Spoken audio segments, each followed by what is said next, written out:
They've slipped up in a Nations League situation very similar to this on the final day of qualifying that meant Team GB lost the chance to go to the Olympics this summer in Paris. Which way will it go here in Gothenburg on 5 Live and BBC Sounds as England retrieve that ball immediately from Sweden's kickoff and Hannah Hampton bowls it out underarm. We will take you through the lineups in a moment, but just a word, Karen, on the choice of Sarina Wiegman, and it's a big call to start Hannah Hampton ahead of Mary Earps, who is on the bench after that hip injury. I think credit where it's due to Sarina Wiegman and Hannah Hampton. Certainly she had an excellent performance when she came on in Newcastle against France and then took that performance and that confidence straight into the away leg, and you know, as you say, had a fantastic performance but affected the team as well in terms of getting that result. So you know, in terms of making that selection, you want to keep that consistency, the momentum as a goalkeeper, because if you come in and out of the team, it's really, really difficult to get back in. So here is Millie Bright, plays the ball forward. It's intercepted by Johanna Rytting-Kaneryd of Sweden and Chelsea, and then Angeldal down the right hand side. He's tripped and it will be a free kick to Sweden, won by the former Manchester City player, and they will take it on the halfway line with Linda Sembrand. So the line-up for England: Hampton in goal, the back four of Bronze, Bright, Williamson the captain, and Carter. Ahead of them, Stanway and Walsh, with Mead, Toon and Hemp supporting Rousseau. He's in very good form for the Lionesses up front. Toon will also drop back and make a midfield three where required, but it just gives England that attacking option to push her into the number 10, which is where she is now, as Leah Williamson has the ball just outside the penalty area. Out to the left-hand side go England, and Jess Carter in the bright orange boots down below us here in Gothenburg works it all the way back to Hannah Hampton. Interesting as well what Sarina Wiegman was saying about Sweden in the build-up to this game, Karen, that Sweden know they need to win, but Wiegman said she didn't think they would come out necessarily and be that open, even though they know at some point they're going to have to go for it. No, they're a really well-disciplined defensive side. As Ella Toon's on the ball. Works down the left-hand side. Here comes Toon towards the penalty area. England looking for the early breakthrough. Toon's delivery cleared away by Sembrand. England corner. Good start this from the Lionesses. As I was saying, Sweden are a very disciplined side. They don't often break their shape. You know, they're good in terms of the counter-attack or the direct play, but they're incredibly difficult to break down. So it's going to take some really intricate play from this England midfield, I think, to create that space to play through. They've won an early corner. Beth Mead is over to take it. Toon's there as the short option. They have real height at the back, Sweden. So you've got to be incredibly good with your movement to get the better of them at set pieces. Delivery from Mead wasn't the best. It's headed out towards the edge of the area. Flicked on by Rytting-Kaneryd and picked up by Jess Carter out to the left-hand side. Goalless here on 5 Live and BBC Sounds as Mead plays it in. Poor ball. Nervy clearance though from Sembrand. Comes out to this right-hand side, and Anna Lundqvist, she's lost it, and Rousseau into the penalty area. Cleared away well by Angeldal, and Lundqvist will pick it up again and clears it off Mead for a Sweden goal kick, but good purpose there going forward from the Lionesses. Yeah, I think you can see the game plan already in trying to work this wide area on this near side around getting balls into the box nice and early. Rousseau is obviously alert to the first and the second balls, but going back to your earlier point around set pieces, Sweden certainly have the height. It's going to be difficult to capitalize on that, so we're going to have to see, as you say, the movement off the ball, but we have seen them struggle in the second phase, so that's something for Rousseau to be alert to. So Zecira Mušović of Chelsea places the ball on the edge of her 6-yard box for Sweden. There's a fascinating subplot as well between her and the woman at the other end, also wearing the number 1 shirt tonight for England, Hannah Hampton. And it's Hampton who gets to that clearance just outside her own penalty area and clears it straight out of play under pressure from a Chelsea teammate, Johanna Rytting-Kaneryd. But Mušović started the season as number 1 for Chelsea, then lost her place initially to Ann-Katrin Berger, who's now left the club. Then Hannah Hampton took over. She was number 1 pretty much since mid-December, but then lost her place towards the end of the season, Hampton, who collects that ball for England as it bounces into the penalty area, and she lost it to Zecira Mušović. Yeah, Chelsea's approach to developing goalkeepers is certainly an interesting one. I think they've got an eye, and they know who's a good keeper, and they know what they want and how to develop them in terms of time off the pitch, in terms of the match pitch, and then on training ground as well. So now, sorry, go on. Williamson there has won a free kick, and that's an interesting one, isn't it? Because she stops because she knows she's been pulled back, and then the referee essentially is forced into a decision because Williamson's been robbed just inside her own half as she plays the ball over the top out to the left-hand side. Beth Mead looks to pick it up on this left-hand side, but Lundqvist will see that Mead can't control it and shepherd it out for a Sweden throw. 0-0, Karen Bardsley. No, I'll carry on the point I was trying to make around the goalkeepers. It's fascinating because I think one develops the other as well. You know, if they're training in that environment, you're constantly pushing each other on. But Hannah certainly has done well with her opportunity, and you can tell that both goalkeepers are fighting for that number 1 shirt, and every moment counts. Lucy Bronze dispossessed, no foul initially, but then yes, foul from Giulia Zigiotti of Brighton, and England will win the free kick just outside the centre circle. So 0-0, 6 minutes gone here on 5 Live and BBC Sounds in Gothenburg. A match where England know a point will send them through automatically to the European Championships next summer. Anything else in terms of a Sweden win would send them into the playoffs. Doesn't matter about France or Republic of Ireland in terms of that. It's all about Sweden, England here in terms of automatic qualification as Mushevich clears out to the left-hand side. She's in goal for Sweden. Their back four is Lundqvist, Sembrant, Eriksson, the former Chelsea captain, Anderson, also formerly of Chelsea, Angeldal, who's left Manchester City this summer to join Real Madrid, Asllani, the captain, former City player who has signed for London City Lionesses of the Women's Championship. What a signing that is for them. And Zigiotti of Brighton, who we've just mentioned, Ritin Conrad of Chelsea, Rufa, the European and Spanish champions Barcelona, and Yanogi, who's been in good goal-scoring form for Fiorentina since joining them in January. Up front as the ball goes out of play for a Sweden throw. Just a word on Asllani joining London City Lionesses. I mean, they finished 8th in the Women's Championship this season, the second tier of women's football in England, but they're very ambitious. And Kosovare Asllani, I mean, the pedigree that she has, that is a signing and a half. It sure is. It signals intent for me from the London City Lionesses. She's a fantastic player, and I'm sure she'll make a huge impact. Here is Lauren Hemp, left-hand side, 0-0 here. Good start, though, from England. Nice little 1-2. Hemp plays it in, looking for Russo. Cleared away by Eriksson. And Anderson will pick it up on the left-hand side, but whistle's already gone. There was a foul on Fridolina Rolfö, who come back to help out defensively. And Sweden have a free kick inside their own penalty area. But yeah, back to Kosovare Asllani. I think, you know, I played with her at Man City, and she's obviously a really fantastic talent. You know, she gets knocked down, she creates space, she's always getting in between the lines and asking questions of the back line and the holding midfield. And it'll just be interesting to see how she kind of fits in with the level that she's going to be playing in the championship, and how the recruitment around her will be able to bring out the best of her at that level. I think, you know, managing her frustrations hopefully won't be a problem, but it'll certainly be a step change. Sweden taking their time over this free kick, shall we say, as the noise rises once more around their National Women's Stadium. Gamla Ullevi holds just under 17,000. It is a sellout crowd. Most of the seats, we can see a few spare grey ones dotted around us, but most are a sea of yellow as England sweep down this left-hand side. Here is Lauren Hemp, ball into the area. It's cleared away, blocked by Lundqvist, and it's another England corner. They've started this game very positively indeed, although it's still 0-0. They certainly have. It's been front foot. We're seeing, you know, tempo into the game. We're seeing playing quickly. I'd like to see maybe Lauren Hemp cut back, take that player on 1v1 a little bit more. It was a little bit too easy, but still it was a good block from Lundqvist. So, England corner on this near side. This time they play it short, and they've got a 2v1 here as Mead picks it up, but it was well anticipated by Kosovare Asllani.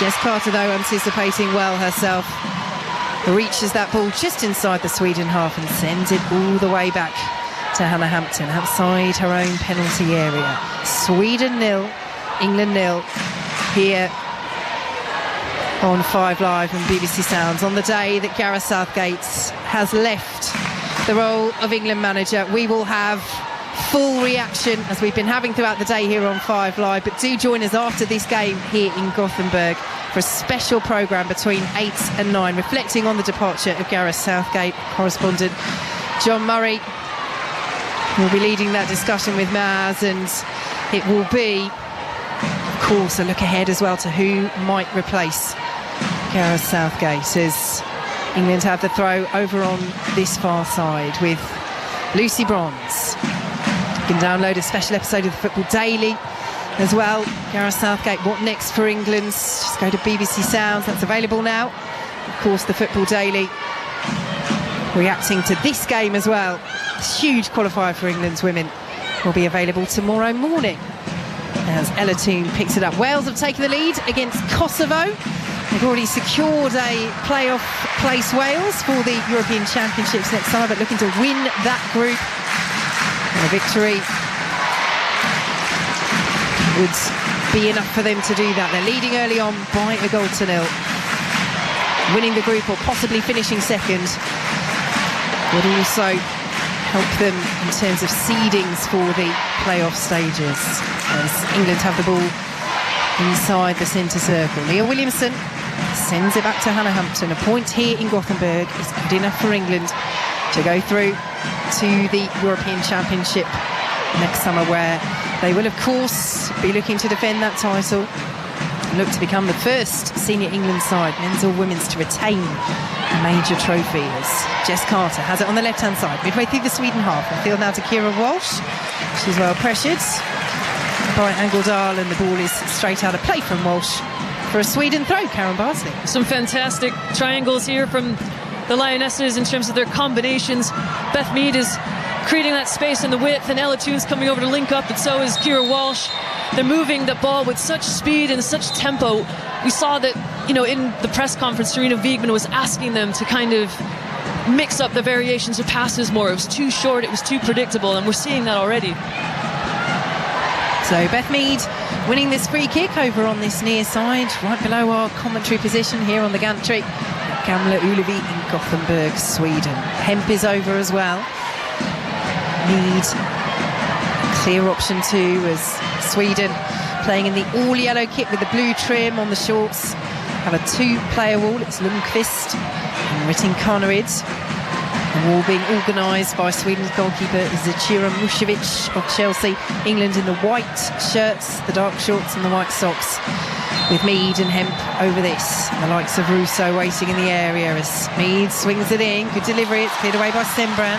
Hemp picks it up, comes to Stanway. Out to the right-hand side she goes. And now Lucy Bronze, well marshalled by Rolfa, her former, now Barcelona teammate, as the whistle goes, and Lucy Bronze wins a free kick just outside the penalty area. I was going to mention this as Mead won a free kick seconds before, and with England getting another set piece, it gives me a chance to do this.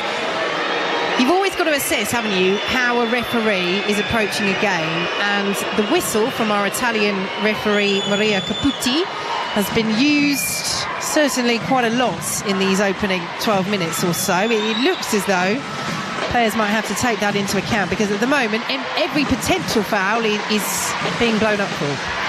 It certainly is. There's also an element of delay, isn't there? She's making up her mind, and I think it's slightly off-putting for both teams, because you're not really sure if she should play on or not. But especially in these dangerous areas, the defenders are going to be incredibly careful about when they challenge and where. So 13 minutes gone, 0-0 here in Gothenburg. England looking for the breakthrough. They've been the better side so far. In a match they only need to draw to go through automatically. As it's swung in, that's a better delivery.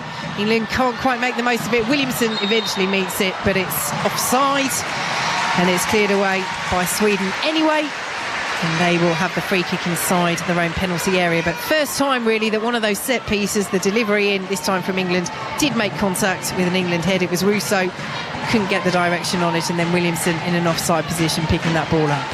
And that's exactly what Russo needs to do. She needs to be not only the target, but she needs to be the creator as well, in terms of her versatility, second phase, and picking up those balls and looking to spray them into the area. But yeah, you can see that in some of the previous games against, like with Sweden playing France, they really struggled to pick up those first contacts and second balls, and ultimately that was their downfall. So hopefully the Lionesses can look to repeat that tonight. Ball goes out of play for an England throw. 0-0 here in Gothenburg between Sweden and England in this final Women's Euro qualifier. So after our special programme on the departure of Gareth Southgate, 8 till 9 tonight, do stay with us for the WSL show, where Maz Faruqi will be joined by Natasha Dowie and Steph Horton. Big preview of the domestic season and the WSL transfer window so far. And then after that, we will be looking ahead to the Open Golf between 10 and 10:30, and coverage of the golf starts on 5 Live on Thursday from 10 a.m. Mark Chapman and the team will be your hosts there as England have the ball midway through their own half. 0-0 with Sweden. As the interception is made by Sembrant, Russo picks up the ball, but the whistle has gone for a free kick to Sweden as Angeldal went down. Ella Toon spreads her hands in mock innocence, or perhaps real innocence, but the whistle has gone. The free kick is Sweden's, and we play on. Just going back to the Sweden team news, Karen, I thought what was so interesting as they play the ball forwards towards the penalty area and Bright clears away. 5 changes for this game. That's not the interesting bit. The interesting bit is that they rested so many players against France. Players that were on a yellow card, and if they had been booked, they would have missed this game. Now, they always knew, Sweden and England, that they would need to get a result in this match, regardless of their results against Republic of Ireland for England, who they beat, and France for Sweden, who they lost to. But a victory would have put Sweden still in a really good position in the group as England play the ball forward. Here is Meads, looks to get it into the penalty area, but the flag has gone up for offside and Sweden have another free kick. But, you know, if France were to slip up against the Republic of Ireland tonight, if Sweden had really gone for that game, then they would have given themselves a second chance, as it were. But they've clearly targeted this game against England as Asllani has it inside the penalty area, plays it across the box. Williamson clears away on the edge of the 6-yard box. Good sliding interception from Asllani, and Lundqvist has it now. This is the first real attack from Sweden, 16 minutes in a game they have to win, and in a game the Lionesses must not lose. Lundqvist, ball across the box, cleared away again by Williamson, out of play for a Sweden throw, and suddenly Sweden have woken up. And those are the strengths that Sweden can bring. Mitten Kaneryd has lit up the WSL in the previous season. She's doing exactly the same again. She loves a 1v1. It's an excellent combination from the Swedish down this near side. And she's on the ball again. Oh, lovely bit of skill, Mitten Kaneryd, to get past her Chelsea teammate Jess Carter. A little bit too much on the ball into the penalty area, and Williamson clears away again as Sweden send it all the way back to Zecira Mušević. So, goalless here. As we've said, Wales are leading Kosovo at home by 1-0, and what a moment for Jess Fishlock. It is she who scored it. She is now their record goal scorer with 45, and as England have the ball just outside their own penalty area, what a servant she has been to her country. Not only that, just football in general. She's been so good. I had the opportunity to play with her at OL Reign in the NWSL a few years ago, and her approach to how she plays the game with such confidence and freedom is so refreshing, and she deserves all the accolades and to be in the record books for Wales, certainly. Ball forward down the right-hand side. Georgia Stanway will pick it up. Bit of space here for England as Stanway plays the ball into the area. Russo is there. Can't make contact on the edge of the 6-yard box. And you can hear the ooze around Gamla Ullevi because the Sweden fans know how close that was. Well, she scored the opener at Wembley against Sweden in the first game of this qualifying campaign. She loves a close-range goal in these qualifiers, and she almost got another one there. It just needed a touch, but she couldn't find it. It was a delicious cross from Georgia Stanway. It was so perfectly shaped. I'm wondering if Alessia Russo, obviously she tried to go at it with her right foot. Could she have let it come across her body and go with her left? But just really unlucky with the timing there. But that is the sort of ruthlessness that England need to put this game away. And it's the sort of ruthlessness that hasn't been shown by the Lionesses in this qualifying campaign. They're honest about it. They've admitted it. Will it cost them? All they need is a point here in Gothenburg, and it's 0-0 so far with 18 and a half minutes gone. As Williamson, the captain, has it just inside her own half, sends it back to Hannah Hampton, and forward now to Kira Walsh, out to the left-hand side once more, and Leah Williamson closed down by Kosovare Asllani. Hampton has it once again. Ball forward to Walsh now, and back to Hampton again, and Sweden now pressing with Yonogi, but happy to sit back and just keep their structure. As the ball goes out to the right-hand side, in field now to Georgia Stanway. He plays it back to Williamson. Good passing from England to work it out to this left now, and Lauren Hemp has the option of Beth Mead approaching the penalty area, but Hemp has been dispossessed on this left-hand side before she could play the cross, and Mitten Kaneryd is driving forward under pressure from Hemp. Good tracking back, played the ball early, it's cut out by Williamson, and Hampton has it on the goal line. Some disappointment there obviously from Hemp in transition. She didn't kind of react to the ball straight away. She's almost in disbelief that she got dispossessed. But Ritten Kaneryd is an absolutely fantastic play. We've seen the warning signs already. Will she continue to look to get in that space and behind Jess Carter? Such danger there. But the way Sweden are pressing is really interesting, because I think they're looking at getting in a 4-4-2 block. They're quite happy to let England have the ball, and they're just trying to force them into the wide areas. And that's exactly what's just happened. Karen Barzi predicted it. England's played the ball out to the left-hand side. It's over the head of Lauren Hemp, and the ball is out of play for a throw, which will be taken by Anna Lundqvist.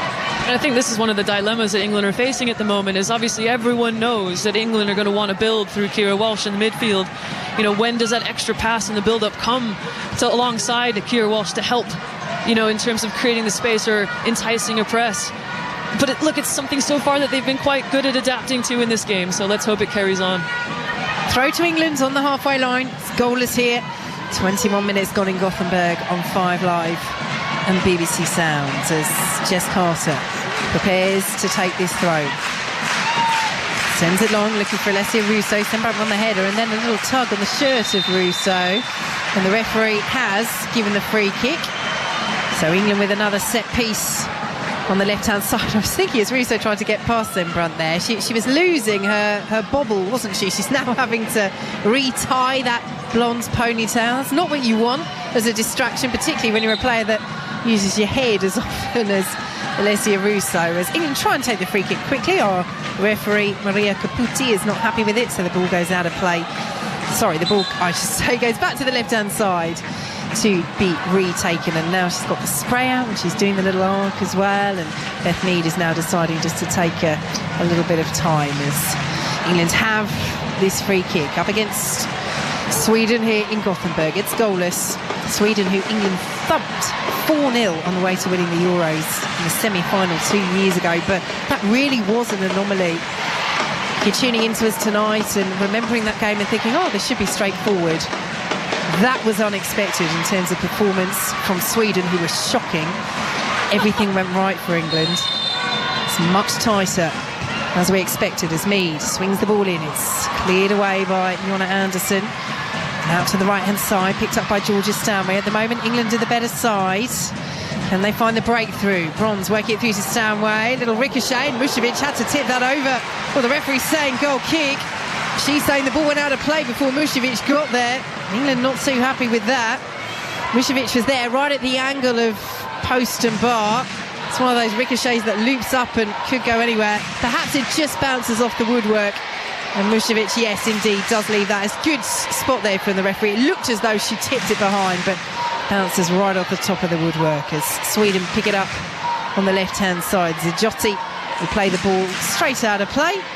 And it's a throw to England. Midway through the first half, Karen Bardsley. But yeah, you know what, in terms of Georgia Stanway putting herself about the pitch, I've been really happy with her so far. You know, we've seen her kind of move slightly to the right of midfield, and she's kind of looking to link up with Lucy Bronze a bit more. And obviously Beth Mead now is on that far side as well.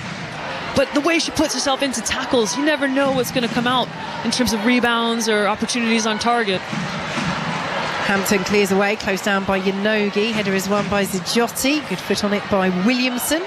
Plays it forward to Toon and played back now to Ciara Walsh on the halfway. She's closed down very quickly.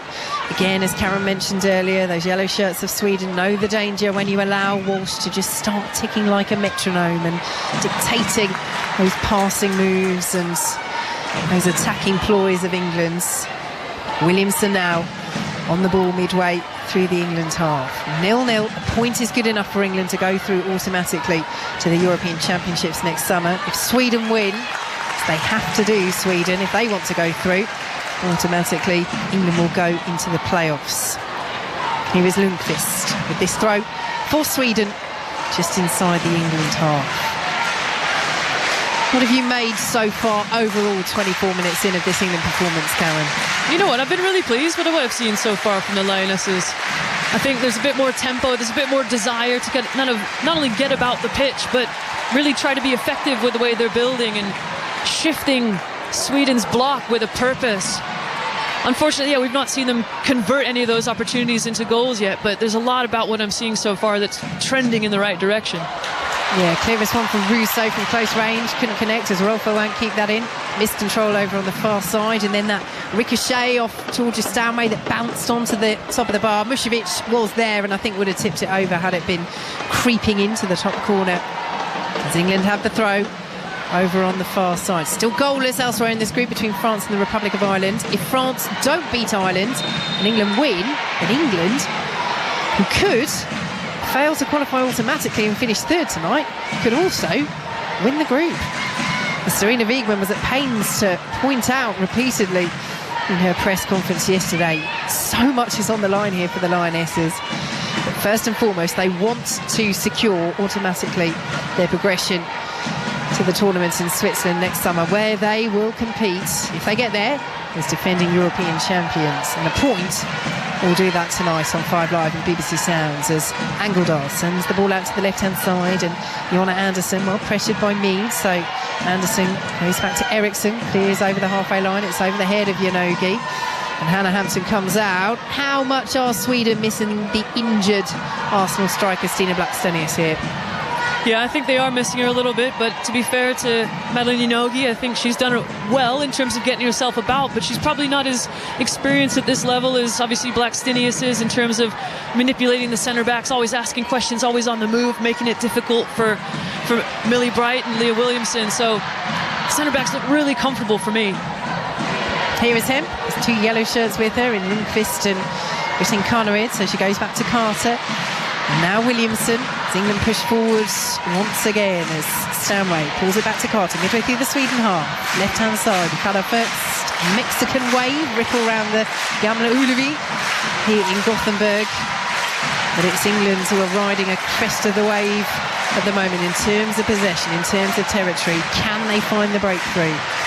As Rons plays the ball into the area, Russo got a touch on it but can't steer it to Hemp, and it's cleared away by Lundqvist, picked up by Millie Bright, who stepped up from centre half, and now lovely turn by Ella Thun, plays it forward to the edge of the area, good interception by Eriksson, who points forward, and that's exactly where Anderson will take it, and now a bit of space as Sweden counter. Aslani, Janogy ahead of her, and here is Madeline Janogy, closed down by Millie Bright. Janogy, left-hand side of the penalty area, plays it into Bright, little deflection, Williamson clears away, Hampton had come, Williamson dealt with it, Anderson trying to keep it in on that far side, is dispossessed by Mead, who lays it off to Lucy Bronze, and Bronze forced backwards, clears straight out of play for a Sweden throw. I think you've hit the nail on the head there, Vicky, when you said calm. I think, again, Millie Bright, Leah Williamson didn't look troubled at all by that counter-attack.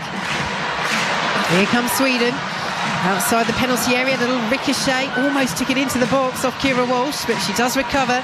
Nice little 1-2 with Stanway, and Walsh is coming forward. Referee's trying to get out of the way. Walsh with the ball over the top, well read by Sembra. Will fall to Russo. Eriksson appealing for offside against Russo, not given.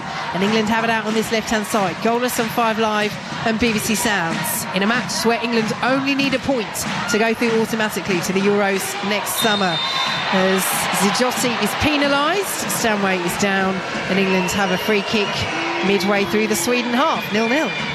Georgia Stanway obviously does well to get herself in between the ball and force that foul, but now it's about taking back a little bit of that momentum that Sweden have started to steal back. But I'm so pleased with what I've seen, particularly from the England midfield, about getting in between those pockets of space, receiving the ball in the half turn and running at Sweden. And Sweden are dropping off, protecting the space in behind, so everything is going to be available for that second phase in front of that back line. So can Alessia Russo be alert? Can Ella Thun join in? It's all there for the taking, Vicky.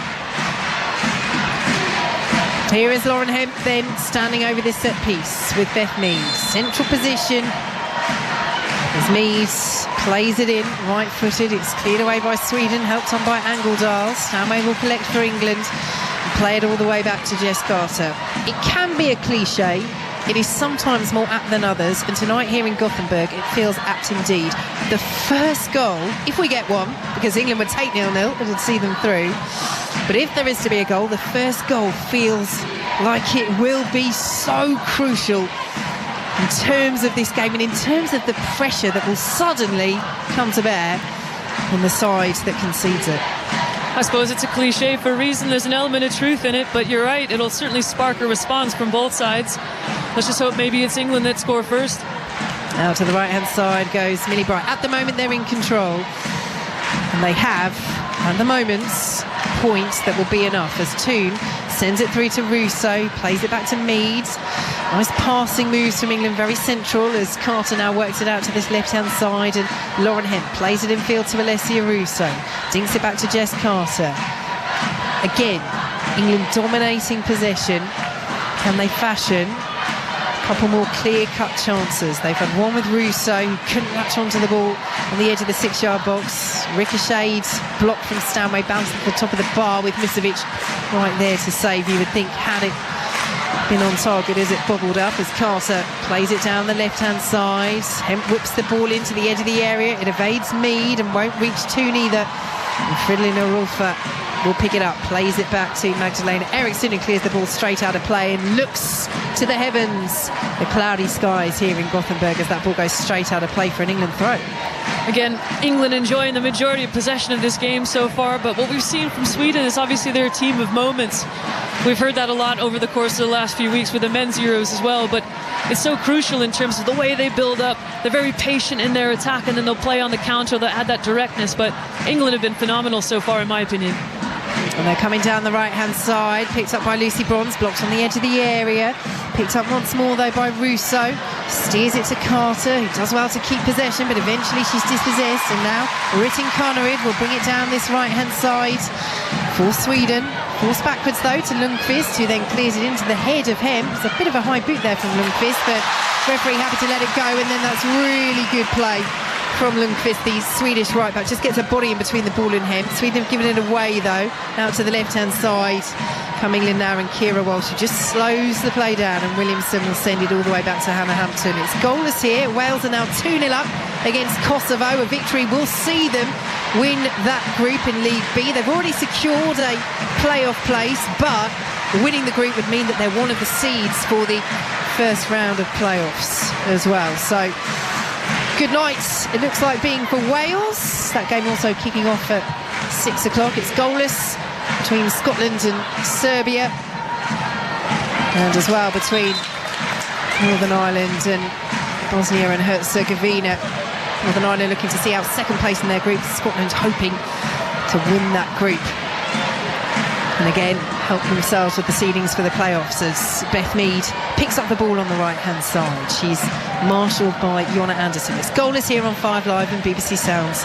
13 minutes plus added time to go in this first half, as Alessia Russo won't latch onto that ball forward. Eriksson is there and picked up now by Angeldal, still midway inside her own half. That's a loose ball, and Mead on the stretch does get something on it, but can only send it out of play for a throw. Karen Barsney. Lauren Hemp was very clever there. She recognised that Angeldal was going to want to turn and get and play out on this near side to us, so she decided to go a bit closer and close that space between Hannah Lundqvist and Philippa Angeldal, and it made her have to turn the other direction, which played into Beth Mead obviously and could have potentially led to an opportunity. So I think there's an innateness around, an intuitiveness even around this England side at the moment.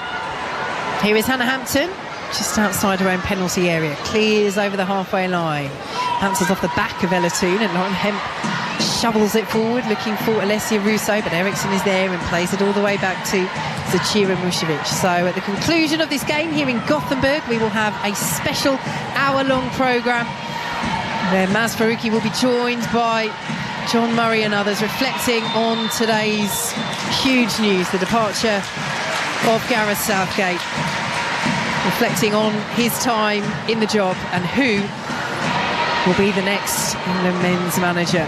As Sweden pick up the ball on halfway, Angeldal is well possessed by Williamson though, and she plays it forward. Russo might have got pulled back there, she might have done, but she was offside, so it doesn't count, and it doesn't matter, and Sweden have the free kick. Can I just say, Leah Williamson steps into midfield so well and wins that ball and sets England on the counter, and I think that is kind of one of the elements that has been missing.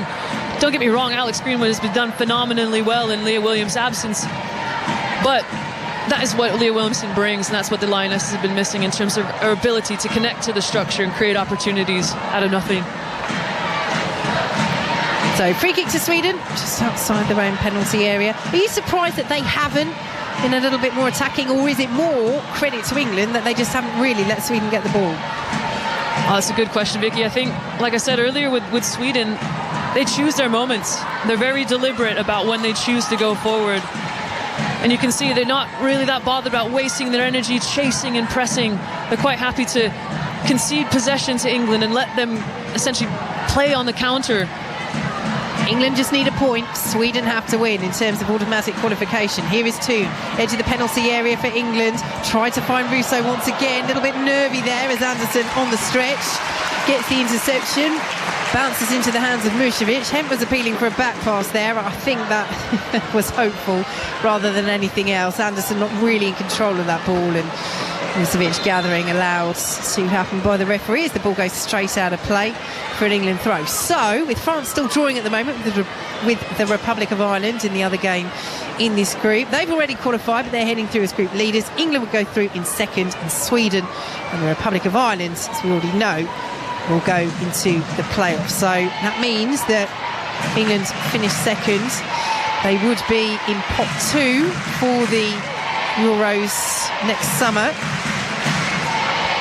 And again, set to be a hugely competitive tournament. We've seen how little there is at the moment between the top European nations in the Nations League, in these European qualifiers, and I'm sure at the European Championship next summer, where England's Lionesses will look to defend their European crown, that first major trophy in their history, as Carter is dispossessed by Ritten Carnerid, who drives down the right hand side. She ran into Williamson again. Brilliant reading of the game there by Williamson.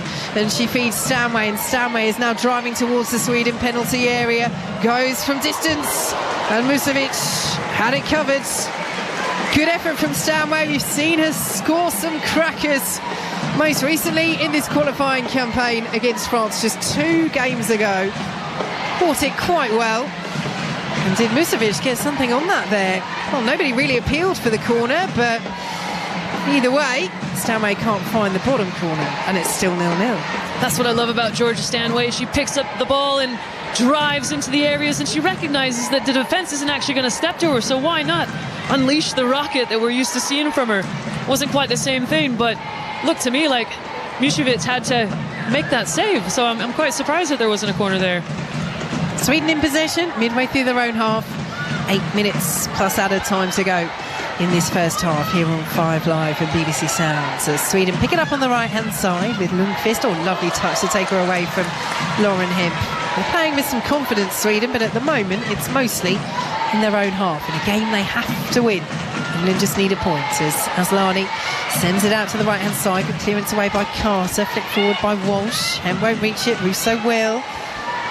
Picked up though by Zijotti, Brighton and Sweden, and Ritten Carnerid won't keep that in from Angeldal, and the ball goes out of play for a throw to England. Just watching Fridolina Rolfö here, who is standing just outside the centre circle.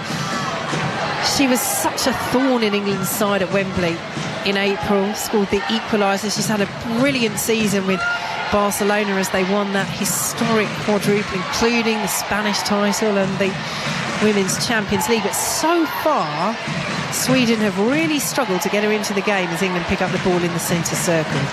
I'm glad you said that, because that was certainly something I noticed. We haven't really called her name much at all so far, and that's something that doesn't usually happen at all, is it? Good news for England if they're keeping Fridolina Rolfö quiet, as Lauren Hemp plays it back to Jess Carter. Midway through the Sweden half, drives the ball right-footed into the area. It's cleared away by Jonna Andersson, and Aslani picks it up and sends it out to the left-hand side. Well, will this be commentator's curse, because she's racing down the left now, Fridolina Rolfö? No, it won't. Well done, Lucy Bronze. Got the foot in, and Millie Bright picks it up for England, 0-0. That's the reaction that we're looking for. Everyone's tracking back, looking to protect that space and allowing Lucy Bronze to make that recovery. And look, she'll know Fridolina Rolfö inside and out, won't she, from playing with her at Barcelona. So nothing we haven't seen there. But on the other side of the pitch, we're seeing a partnership here in Chelsea, you know, with Ritten Carnerid and Jess Carter. And Jess Carter's got her hands full tonight, I think. Long ball forward looking for Hemp, has too much on it and goes out of play for a goal kick to Sweden. 0-0 here, 6 minutes to go until half-time on 5 Live and BBC Sound. Yes, Lucy Bronze and Rolfö, former teammates as of a few weeks ago at Barcelona. Lucy Bronze now a free agent after leaving the European and Spanish champion. She's been very strongly linked with Chelsea. Plenty to discuss in terms of the WSL and the transfers that might happen this summer and have already happened. Maz Faruqi, Natasha Dowie and Steph Orton will be doing just that later this evening on 5 Live after our special programme on Gareth Southgate. From 9 o'clock you can listen to the WSL show on 5 Live with Maz and the team as they preview the domestic season and what's going to happen in the WSL transfer window over the summer as Sweden win a free kick just inside the England half. Karen Bartley. I've enjoyed this game. I've enjoyed the performance from England so far. Like I said, I think we're getting a lot of joy in the midfield, a lot of freedom and a lot of fluidity, but we just need that final goal to be converted with all these chances that have been created so far. It's 0-0, but the Gamla Ullevi is raising its voice for Sweden as they send this set piece to the edge of the area. It's headed away by Millie Bright. It will fall to Rolfo. Plays it out to the left-hand side, and Jonna Andersson, and now Rolfo once again taking on Ella Toon and Beth Mead as Andersson swings the ball in. Millie Bright clears it away, and driven from the edge of the area by Hannah Lundqvist. Not a bad try either, but it rises over the bar. And the right back, who's never scored for Sweden, turns away in disappointment and jogs back towards the halfway line. It's a good ball in from Jonna Andersson on the Swedish left side. A little too easy. There was no one around to really block the cross into the box, but fortunately that massive head of Millie Bright was able to clear that ball slightly central, a bit into danger, but fortunately nothing's come from it. Ball goes straight out of play from Hannah Hampton, and again the cheers are all from the yellow-clad fans around us. See some Swedish flags waving away to our left, the blue background with the yellow cross as Yonogi picks it up on the left-hand side, plays the ball into the area. Angeldal's trying to latch onto it, cleared away by Ella Toon, but all of a sudden, as the ball goes out for another Sweden throw, it's just a little bit nervy defensively from England. Yeah, there's certainly a push, isn't there, from Sweden. The momentum is starting to shift in their favour. Sweden play the ball into the area. What a chance at the far post. Can't be converted by Ritten Connerid. It's almost a carbon copy of the effort from Russo at the other end, where she's on the edge of the 6-yard box, can't make the contact, and the same this time from Johanna Ritten Connerid of Chelsea for Sweden. She gets in a great position, but she just can't get the shot right. She skews it on the edge of the 6-yard box, and the ball goes behind off her shin. What a let-off for England. And another warning sign for England in terms of how easy it is for Sweden to get a ball into the box. The cross from Filippa Engeldahl wasn't really contested that closely. It's far, far too easy. That's 2 warning signs. And I'll tell you what, I'm seeing a lot of danger from Ritten Connerid. I think Jess Carter might be in a bit of trouble there. Lundqvist under a bit of pressure at the other end now. Still 0-0 here in Gothenburg. Scotland have taken the lead at home to Serbia, and that is a scoreline that will see them win their group in League B. They've already got a playoff place, but winning the group will see them seeded for the first round of playoffs. As Sweden with their tails up, still 0-0 in the game they need to win, and England must not lose. They have the ball outside the penalty area with Rolfo. She plays it back to Zijotti of Brighton, and now Angeldal, the former Manchester City player, squares it to Rolfo, who's going to drive, fires it straight into her captain Aslani, comes out to Andersson, left-hand side, Rolfo's there again, this time she swings it in, looking for Aslani, it's cleared away by Carter, and the flag has gone up for offside on this near side. But it reminds me of what Leah Williamson said in the press conference, Karen, yesterday, when she was asked about the sloppy goals they conceded, the ways that they have perhaps not kept their composure defensively.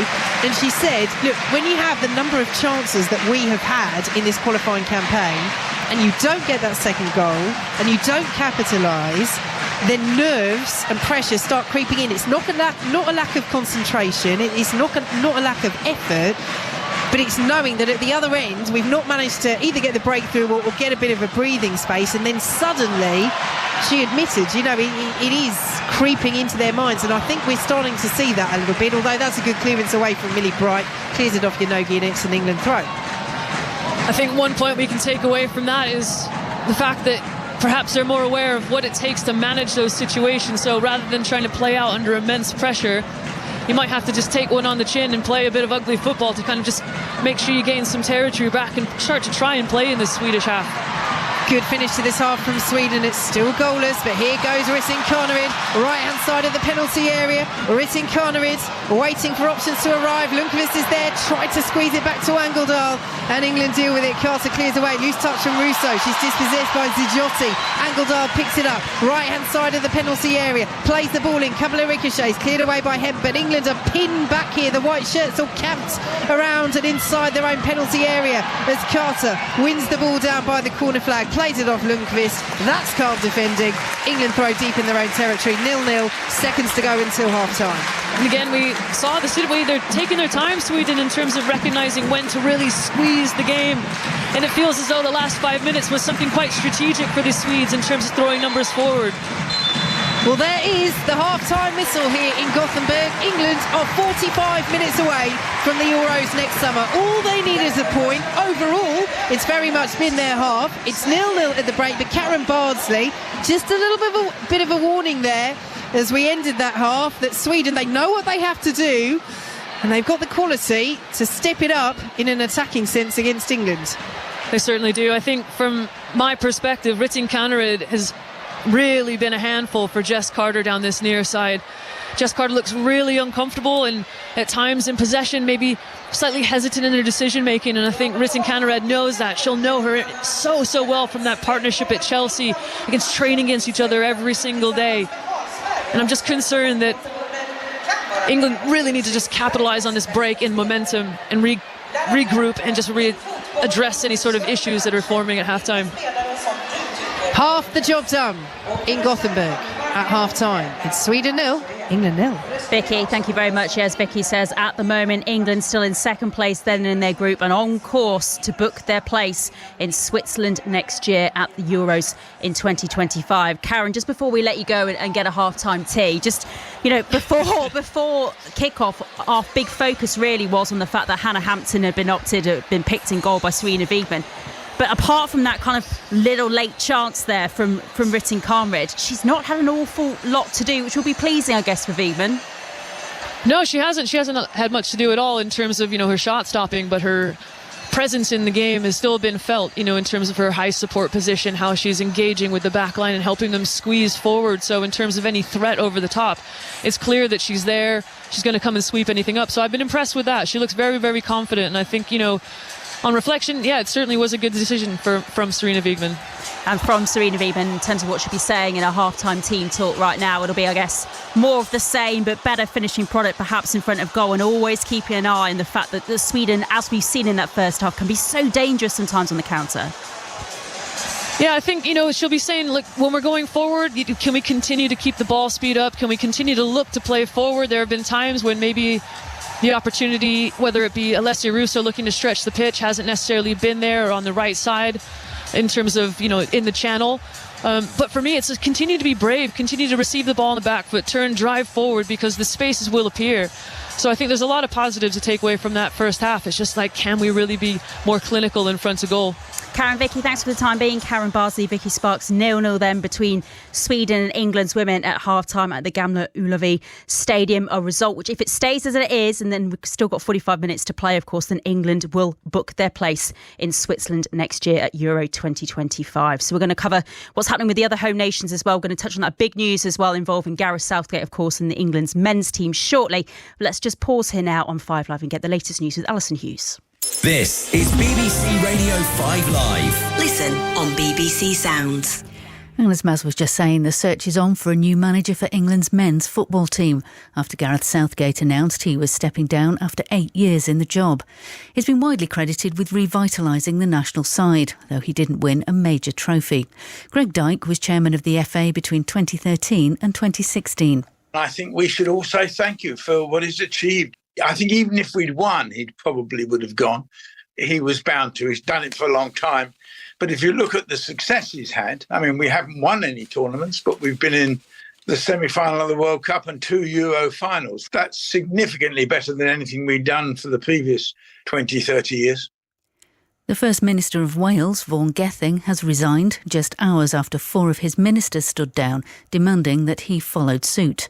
Mr Gething has been under pressure since he took over as Welsh Labour leader 4 months ago, with controversy over a donation to his leadership campaign. He's insisted the claims against him are politically motivated. Debbie Duncan, the mother of the missing teenager Jay Slater, says her family's hearts are broken after a Spanish court confirmed his body had been found in Tenerife. The 19-year-old went missing a month ago after a night out on the island. Officials say his death was caused by trauma consistent with a fall in a rocky area. Beth Mortimer lives in Jay Slater's hometown of Oswaldtwistle in Lancashire. It's just tragic. And I can only think about his family, and hopefully they've got a bit of closure now. And I mean, it wouldn't help. I've got 2 boys, and it's like the worst nightmare as a parent. And I just sending love to all the family, really. And I think everyone's really felt it in the town. The Hamas-run health ministry in Gaza says more than 50 Palestinians have been killed and more than 100 wounded in Israeli strikes in separate locations in the territory, including a UN school inside a refugee camp. The Israeli military says it was targeting militants. And the Deputy Prime Minister Angela Rayner has dismissed claims by Donald Trump's running mate that the UK under Labour might be the first truly Islamist country with nuclear weapons. JD Vance made the comments at the National Conservatism Conference last week. It began with the ancient gods. The mighty Zeus defeated his own father for the throne. Buoyed on by the crowd of Olympia, competing for honour and glory, the modern Olympiad was born. Now it all begins again. Over 10,000 athletes from every corner of the globe, buoyed by the crowds of Paris, competing for honour and glory. The Olympic Games, Paris 2024. Coming soon on BBC Radio 5 Live. 5 Live Sport with Maz Faruqi.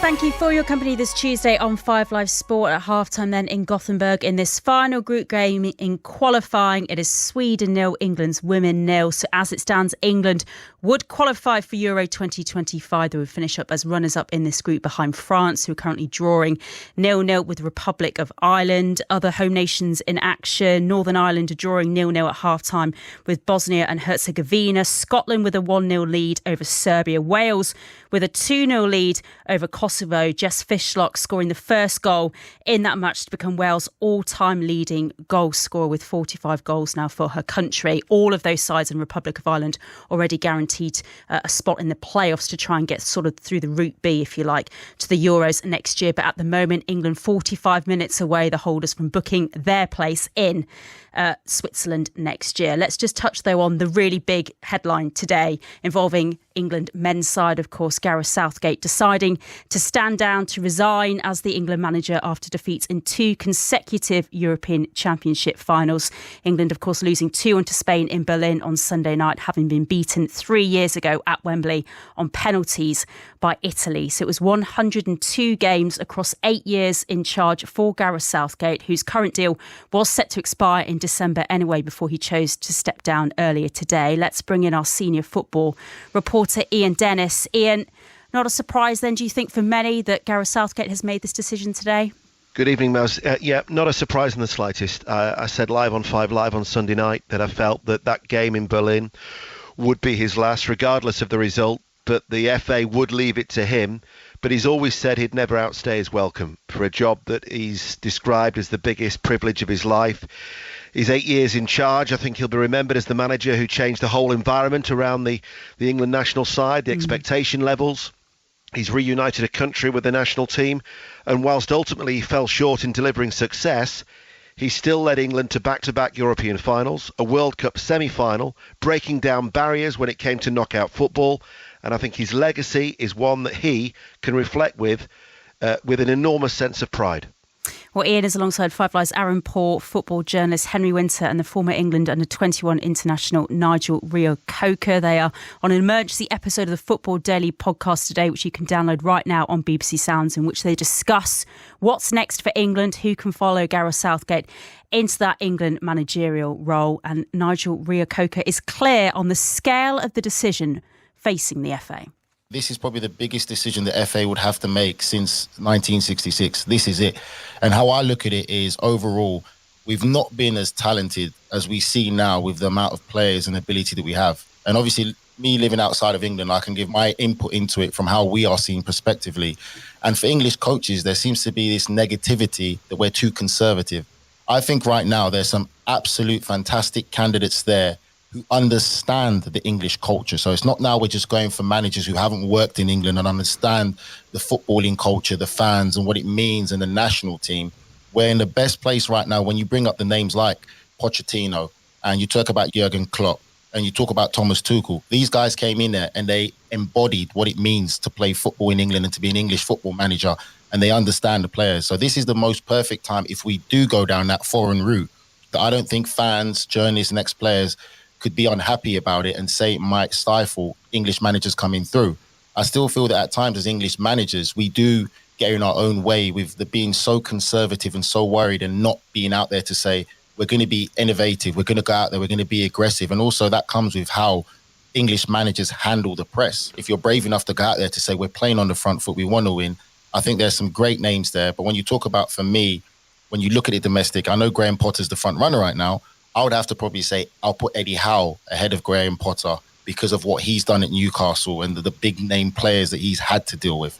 For many of the reasons that Nigel so eloquently put out, I thought I wanted him after Roy Hodgson left after the nadir of Nice in 2016. Sam Allardyce came in.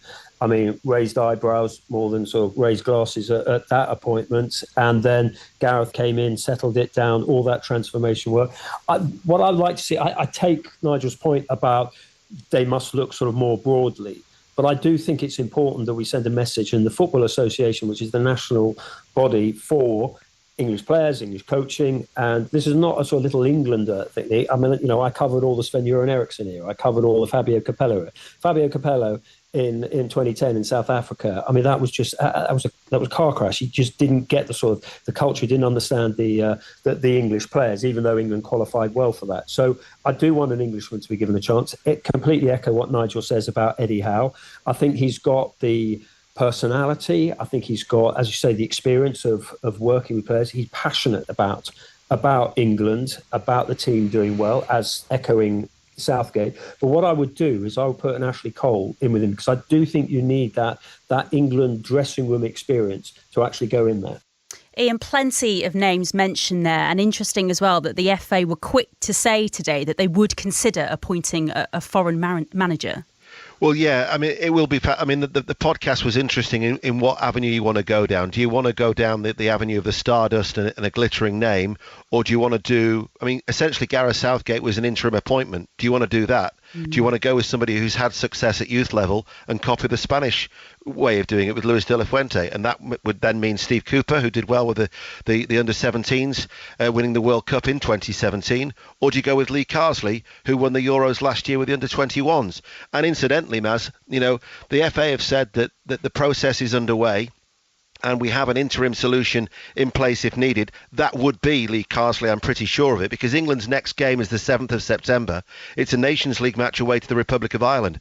But the wider picture and the key issue is the World Cup qualifiers for the World Cup in 2026. Now, depending on the draw, which happens in December later this year, that will determine when those qualifiers start. It might be March 2025, it might be September 2025. So there doesn't need to be a snap short-term appointment when 2025, at the crux of it, is when ideally they'd want whoever it is going to be in charge to take England to the World Cup in 2026. So there doesn't need to be a panic decision, although the inevitable speculation is going to link a whole host of names, from Pep Guardiola to Jurgen Klopp to Jose Mourinho, Mauricio Pochettino, Lee Carsley, you name it. There'll be a whole Graham Potter, Eddie Howe. There won't be a shortage of names being linked with this job. Indeed, Ian, thank you. That's our senior football reporter, Ian Dennis. Lots of names Ian mentions there. We'll be mentioning them, I'm sure, when we're talking more about Gareth Southgate from 8 o'clock with John Murray and the former England captain, Steph Houghton, as well.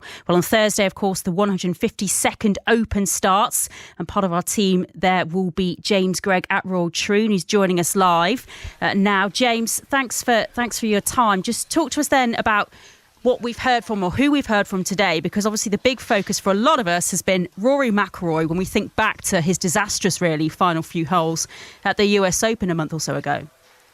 Yes, good evening to you, Maz. Yeah, you know what, I think everybody was quite keen to hear from Rory. I know he played in the Scottish Open last week and therefore had kind of given his 2 pennies worth on Pinehurst then, but obviously another week on, another tournament on as well. You know, had anything changed in that regard? Well, the answer was, I think he quite clearly saved some of his more honest answers for today's press conferences. He was telling us how he changed his phone number a couple of days after the US Open, which is, I mean, you know, that is quite telling, isn't it? It's quite a pain to change your phone number, as you know. Therefore, he actually missed a text message from Tiger Woods, and he had to sort of go over and have a big apology from Tiger. We also heard from Tiger himself, who was quashing any rumours of him potentially quitting the game or walking away from the game. So look, you know, 2 of the biggest stars in golf still very much at the forefront of everybody's minds, and we're looking very much forward to seeing them compete here at Troon starting on Thursday. Absolutely. Enjoy it, James. Thank you, James. Part of our coverage, and our coverage there starts from Thursday at 10 a.m. from Royal Troon, continues across the 4 days of the championship, and of course tonight from 10 we've got a special preview show, a full preview show tomorrow from 7 o'clock on 5 Live Sport as well. But the players are back out on the pitch at the Gamla Ullevi Stadium. Sweden 0, England women 0. England 45 minutes away from a place at Euro 2025. Let's rejoin our team. Karen Barsley, the former England goalkeeper, alongside Vicky Sparks. Yes, welcome back to Gamla Ullevi Stadium here in Gothenburg, the home of Sweden's women's side. And you join us just after the strains of the final countdown have echoed around this stadium, because Sweden and England know this is the final countdown. This is the final qualifier, and England need just a point. It's goalless at the start of this second half. Sweden have to win. We'll take you through the sides in a moment as England come down the left-hand side with Lauren Hemp. Oh, did she keep that ball in? The referee says yes, but blatantly the assistant on this near side has put the flag up as England try and make the most of that, and the Swedish commentary team are way to our right are waving their arms and saying that flag should have gone up. Honestly, I think the assistant just switched off a little bit there, because it looked as though that ball had clearly gone out. The referee waited, and it has, as we see a replay. I mean, it's a couple of inches out. I think the assistant might have been thinking, you know, the referee's just going to see that's gone out, but she didn't. England got the ball in, and she suddenly thought, oh gosh, I better put my flag up, as England playing from left to right in this second half. Come down this right-hand side with Beth Mead. They're playing in the white shirts, England, the dark shorts and the white socks, as Georgia Stanway won't reach that ball from Mead, and it's cleared away by Sweden, all in bright yellow, under pressure, out of play for an England throw.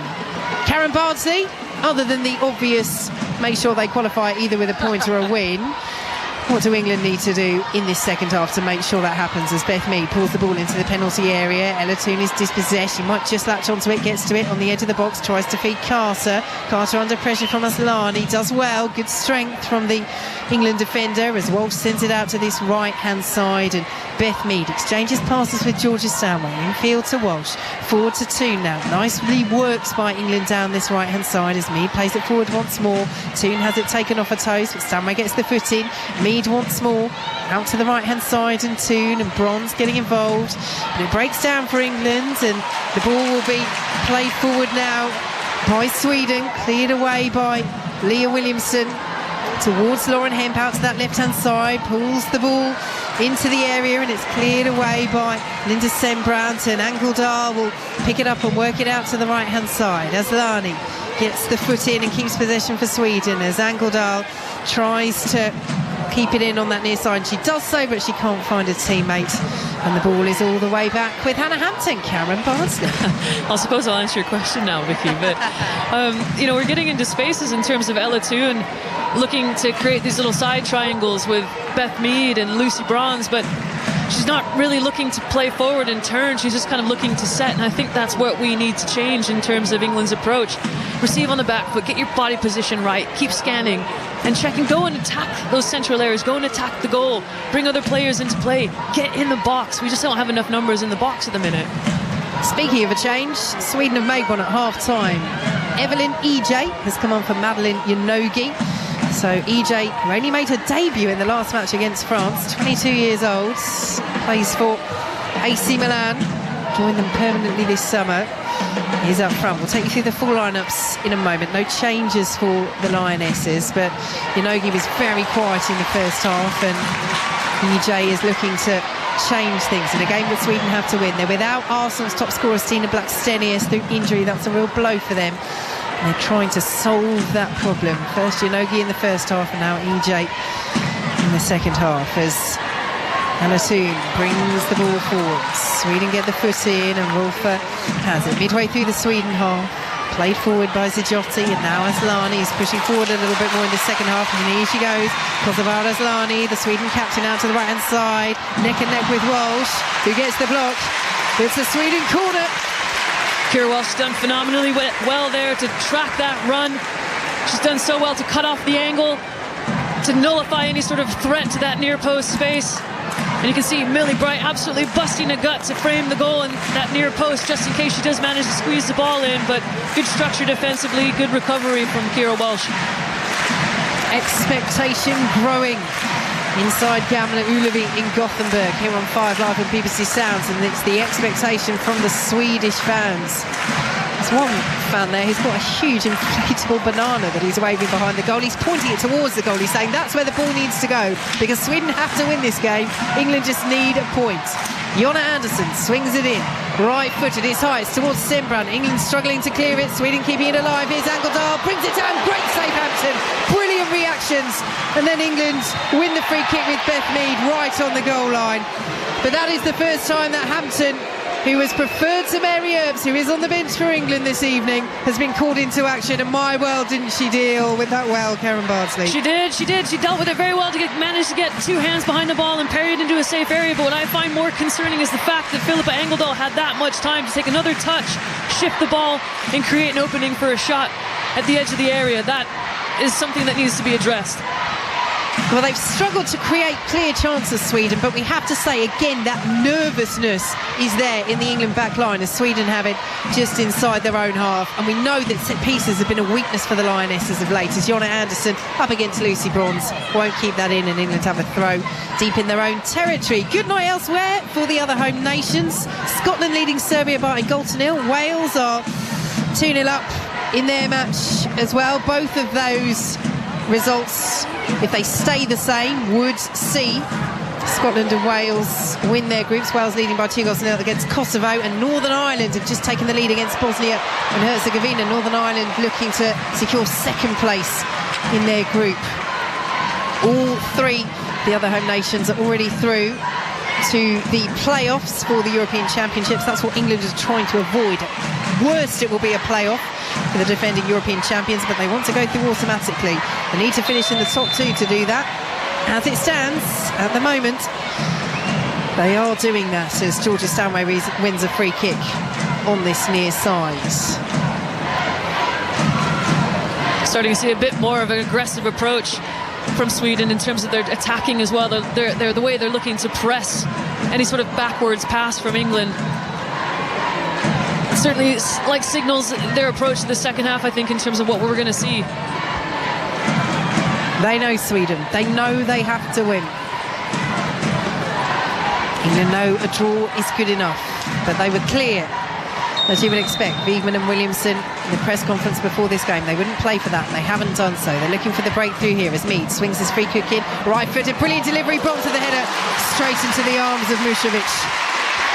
That's a delightful delivery, that, to the lovely on-rushing Lucy Bronze to meet it, but it was a bit too easy for Zecira Mušović in the end, and some afters has led to a yellow card being issued.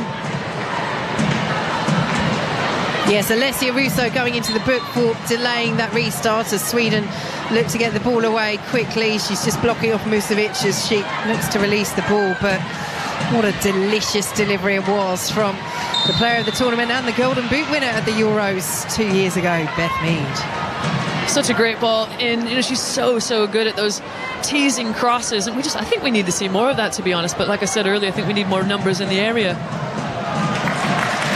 Jess Carter won't keep that ball in, and Sweden have the throw over on the far side. It is still goalless between the Republic of Ireland and France. which would mean if England could score and win and that stays as a draw, then England would go through as group winners. Sweden coming forward, cleared away by Millie Bright. Lauren Hemp will pick it up over on the far side, plays it back to Leah Williamson on the edge of the penalty area, sends it up to the halfway line of Russo, who lays it off beautifully, but there's nobody in a white shirt there. And out to the left hand side, Sweden go. Sweden with Mušević in goal. The back four of Lundqvist, Sembrant, Eriksson and Andersson. Angeldal, Asllani and Zijotti ahead of them, with Rytting Kaneryd, Rolfa and EJ up front as they have the ball out on the right hand side, cleared away by Williamson. And then Lauren Hemp will pick it up on the edge of the penalty area, bounces off Alessia Russo, and Sembrant though loses out. That's really good strength from Russo, who's been directly involved in more goals than any other England player in this calendar year. 6 in all, 5 goals, 1 assist. What can she do here? As Georgia Stanway picks it up. Here is Beth Mead, right hand side of the area. Stanway inside the box. Ooh, went for the near post. Mušević had it covered, and it's behind for a Sweden goal kick. But nice bit of improvisation there from Georgia Stanway. It certainly was, and it started with a great effort from Alessia Russo in terms of holding up the play. She had a lot of work to do, and absolutely no one else around her, but managed to kind of bring others into play. But in terms of Georgia Stanway, that's what we want to see. We want to see her in those areas. So Zecira Mušević over this goal kick for England. At the other end, England over this goal kick for Sweden, I should say. At the other end, England have Hampton in goal. Back four of Bronze, Bright, Williamson and Carter. Stanway and Bosch ahead of them, with Mead, Toon and Hemp supporting Russo up front. And as we say, Toon is times pushing up into the number 10 as she does now, but also drops back to make that a midfield 3. And England need that extra body in midfield as Bronze comes down the right hand side. She's pursued by EJ, picked up by Beth Mead on the right hand side, and Georgia Stanway now drives the ball in low, cleared away by Sweden and Sembrant, but Asllani can't keep hold of it. It's good play by Jess Carter. Carter plays it back to Williamson on the edge of the centre circle. He lifts the ball over the top, looking for the run of Ella Toon. Eriksson is there, so is Lundqvist, and Lundqvist trying to shepherd this ball behind. Does exactly that. It's 0-0. 10 minutes gone in this second half. A point sees England through automatically to the Euros next summer. Sweden have to win. I think sometimes as a player, it obviously helps knowing what you need in the game to kind of get the result or the draw that's more favourable. But I never doubted once that the Lionesses wouldn't approach this as wanting to win. But now you look at the discipline and the game plan and the execution from the Swedes. Their mentality is equally the same. They know it's on the line, and it's starting to get a bit tense, isn't it, Vicky? It certainly is. Good noise still from the Swedish fans, as there has been all game, as Lucy Bronze wins a free kick on the halfway line. That little enclave of England fans, the red and white, away to our right there behind the goal, and just to the right of the goal that England are attacking as they play from left to right in this second half here on 5 Live and BBC Sounds. Following commentary here in Gothenburg, and once we've rounded up what the result means for England at full time, then we will be heading to our special programme this evening, reflecting on the resignation of Gareth Southgate today. As we'll be joined by our correspondent John Murray as they look ahead to who might replace Gareth Southgate. And there's a special episode of the Football Daily out right now with our senior football reporter Ian Dennis and guests. You can listen to all the analysis from today's huge news. Gareth Southgate resigning as England manager. It's available right now on BBC Sounds. And do check out the Football Daily tomorrow morning as well, where we will have our usual episode reflecting on today's events, which of course will discuss Gareth Southgate, but also this huge game for the Lionesses as they look to reach the European Championship next summer in Switzerland automatically and not have to go through the playoffs, as the ball is cleared away by Zecira Mušević, headed forward by Millie Bright, and Carter picks it up, sends it out to the left-hand side, and Lauren Hemp. Lundqvist, though, he's had a really good game at right back for Sweden, makes the interception, and Angeldal now plays it forward. Rolfa goes down under the challenge of Bright. No whistle from the Italian referee, Maria Caputi. And England send the white shirts forward over the halfway line. Russo out to the right-hand side, and Beth Mead now back to Georgia Stanway, and Ella Toon once more. Mead again on the right-hand side, midway through the Sweden half. England patient, England probing, England pressing, England misplacing the pass, and Asllani picks it up. Still inside her own half, the Sweden captain, out to the right-hand side. She just forced it there, and Carter read it well. And picks it up on the left-hand side and plays it to Walsh. And England have it at the back, 0-0. A few misplaced passes here and there, and it feels like there's an element of uncertainty starting to creep in. Like England have a slightly different interpretation of what needs to happen and when. But you're starting to see Georgia Stanway engage into the midfield line, into the back line as Sweden transition. Yes, good interception by Millie Bright, because they really had thrown the yellow shirts forward there. Bright dispossessing Rolfa. Beth Mead has it on this right-hand side. It's goalless here on 5 Live and BBC Sounds. A point is enough for England. It would send them through automatically. At the moment, if they could score, get ahead and get a win, with France drawing with the Republic of Ireland, that would send them through as group winners. At the moment, they're going through in second as Zatura Mušević sees that ball go out of play and prepares to take this goal kick for Sweden. At what point do you think Sweden are going to start throwing caution to the wind? Oof, that's a good question. I think, we're going to see some substitutions pretty quickly here in terms of the impetus that they need to get, and the impact that they hope that those players make when they come on. So I'd imagine that we will start seeing their approach to this game change around the 60th, 70th minute. Georgia Stanway underneath this high looping ball, gets there ahead of EJ. Cleared away by Beth Mead, but she won't keep that in. The ball goes out of play for a Sweden throw. It's a little rushed by Rolfa. It's kept in by Eriksson. Headed away by Millie Bright, and Angeldal will latch onto it for Sweden. Rolfa sends it out to the right-hand side, and Ritten Kaneryd has been quiet so far, the Chelsea attacker in this second half. What can she do here? Lundqvist picks up the ball, sends it forward to Aslani. She's up against Williamson. Kosovar Aslani, the hugely experienced Sweden captain, shepherds that ball out of play for a corner to Sweden, is it? No, huge roars of disappointment around the Gamla Ullevi as that ball goes out of play for an England goal kick. Now Aslani there clearly does play it off Williamson. Did it slightly brush that yellow sock of Aslani on the way through? Aslani clearly feels that it should have been a corner. She's deliberately shepherding it out. Williamson's appealing for it as well. Decision goes England's way. Karen Bardsley. Oh, you're going to make me decide. Oh, I see how it is. Yeah, from here it's difficult to see, but it looked like it may have grazed the sock of Leah Williamson, but now we'll never know. Yep, no VAR, not that they would intervene for that anyway. No goal line technology either here.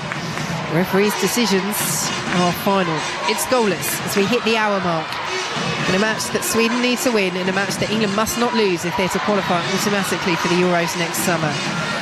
Half an hour away from doing just that. So as Williamson picks up that loose ball, Kira Walsh now sends it forward out to the left-hand side, and Lauren Hemp, and now back to Ella Toon, who looks to release Hemp with that return ball, but Lundqvist does really well once again, plays it off Hemp, a little ricochet, won't go out of play. Sembrand takes a touch, not sure she's got time to do that. Sweden under pressure here, over on that far side.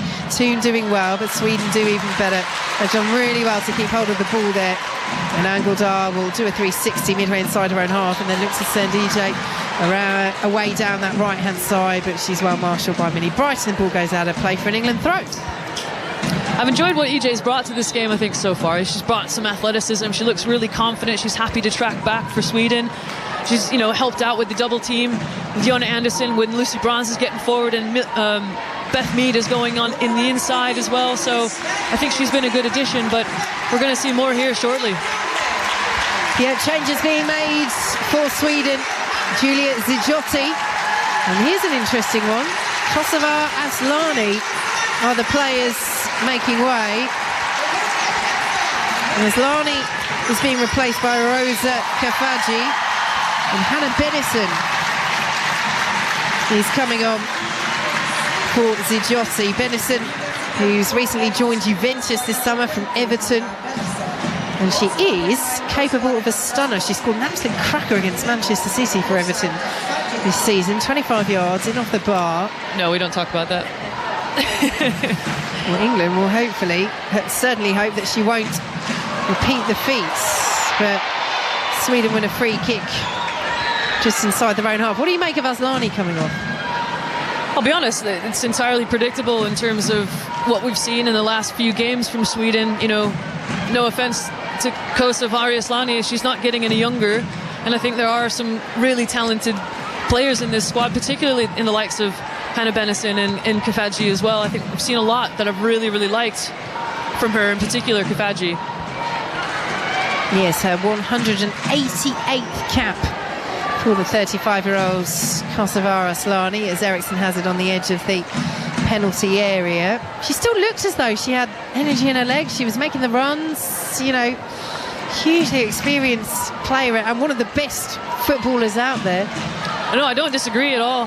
But in terms of, I think this to me feels like a strategic substitution. I think from the other changes that we've seen maybe in the games against France or the previous games against England, they usually are around the 60-70 minute mark. Here come England. Lauren Hemp's ball loops across the area looking for Beth Mead, who did get something on it. Sweden trying to get it away as Bronze drives it back in, and it's cleared away inside the 6-yard box, and Sweden are fuming there because Jonna Andersson has gone down holding her head, and they wanted that move to be stopped there. She is just now kneeling, Jonna Andersson, and very slowly getting to her feet, but Magdalena Eriksson, who cleared the ball away inside the 6-yard box, was furious there. Has gone out for an England corner though. 0-0 in this game, approaching the midway point of the second half, and the England fans behind the goal in the red and white cheer Lauren Hemp as she comes over to take this corner. It's 0-0 in Gothenburg on 5 Live and BBC Sounds. A point is good enough for England, but if they could score here, they really would be on the brink of automatic qualification as they play it short. Again, it's 2v1. Sweden haven't switched on to this. Hemp then plays the ball into the area. It's cleared away by Sweden. Thun will send it back in, bouncing around. Williamson hooks it across. Russo's there, and the header is claimed by Mušević. It's a comfortable claim for Mušević. Nothing really that's going to trouble the Swedish goalkeeper. But again, it's, you know, not being able to create a clear-cut chance for England, I think, might add to the frustration that we're feeling already. England have intercepted well with Hemp, who plays the early ball into the area, but there were not enough white shirts in there. The clearing challenge has come back to Lauren Hemp there on this right-hand side, and Bronze is then fouled, and England have another free kick. It's a little bit petulant from Kafaji there in terms of just sticking a foot in. Yeah, a little bit lazy defending in terms of trying to get round Lucy Bronze. Just decides to go through her instead. Yeah, because she looked as though she was about to maybe lose that ball there, Lucy Bronze, as we see another replay of the early challenge on Ella Thun by Hannah Bennison. She's allowed to go, but free kick eventually England, and they have it on this wide right-hand side. Lorna Hemp stands over it. Beth Mead now coming over as the referee with the spray draws that line just outside the penalty area. The two-player Sweden wall, Kafaji and Ritten Connerid stand there ready to defend. England have the height up from the back. The blonde bun of Millie Bright lurks on the edge of the area as Mead swings it in. It's headed towards goal by Lucy Bronze and will be cleared away by Sweden. Again, it's a little bit disappointing that no one's a bit more alert to the second balls, or perhaps there's a more strategic header across to stretch out that defensive block from Sweden. It's a little just too easy to defend for Sweden. So Lucy Bronze ready to take this throw for the Lionesses on this near side. Alessia Russo picks it up but can't keep hold of it, and Angeldal gets the foot in. Here is Rolfö, a very central position at the moment, the Barcelona player. Actually, Sweden as a whole are very central at the moment as they're penalised. Beth Mead going down, and England win a free kick, and again Kamala Ulevi tells our referee Maria Caputi what they think of that decision. How much was in that? To be fair, it's just clumsy, I think, from Philippa Angeldal. Beth Mead puts a foot in, tries to obviously break up the play, and she's done just that, but she obviously gets stomped on in the process. I mean, inadvertently by Angeldal, but still nonetheless it looks quite painful. Well, they're starting to take their time over these restarts, England. And as much as we've talked about how they absolutely haven't come here to play for a draw, at what point as a player, Karen Bardsley, does the fact that a point will be good enough start creeping into how you play and how you approach a game? How can it not? You know, they'll be aware entirely of the circumstances and the conditions on this game. Oh, brilliant run by Jonna Andersson. She skipped past 3 England players. Ritten Connerid can't take it in a stride, but does retain possession, then tries to slide it in. Here's Kafaji. Oh, diving challenge by Williamson. Kafaji in the end wins the the corner off Millie Bright. Goodness me, Leah Williamson. She went diving in there, and Kafaji so easily could have gone down. She's been honest, she's hurdled the challenge, and in the end she's won the corner off Millie Bright. Oh, hearts in mouths for the England captain and the England fans there. I'm genuinely shocked that Kafaji didn't go down. She had more than enough right to. Leah Williamson absolutely comes across, entirely mistimes the tackle, and is so lucky that Kafaji is such an honest player. We'll talk more about that in a minute, because it's something that players hate. They say we shouldn't have to go down to get that penalty. As Benison swings the corner in and Hampton can't get there. It's thumped away by Millie Bright, but England are rocking at the back here as Sweden have a throw over on the far side. Managing these moments are huge for England. Disappointing from Hannah Hampton there. She comes for a ball, was absolutely in no man's land trying to get a punch on it. Really key spell of the game this for England.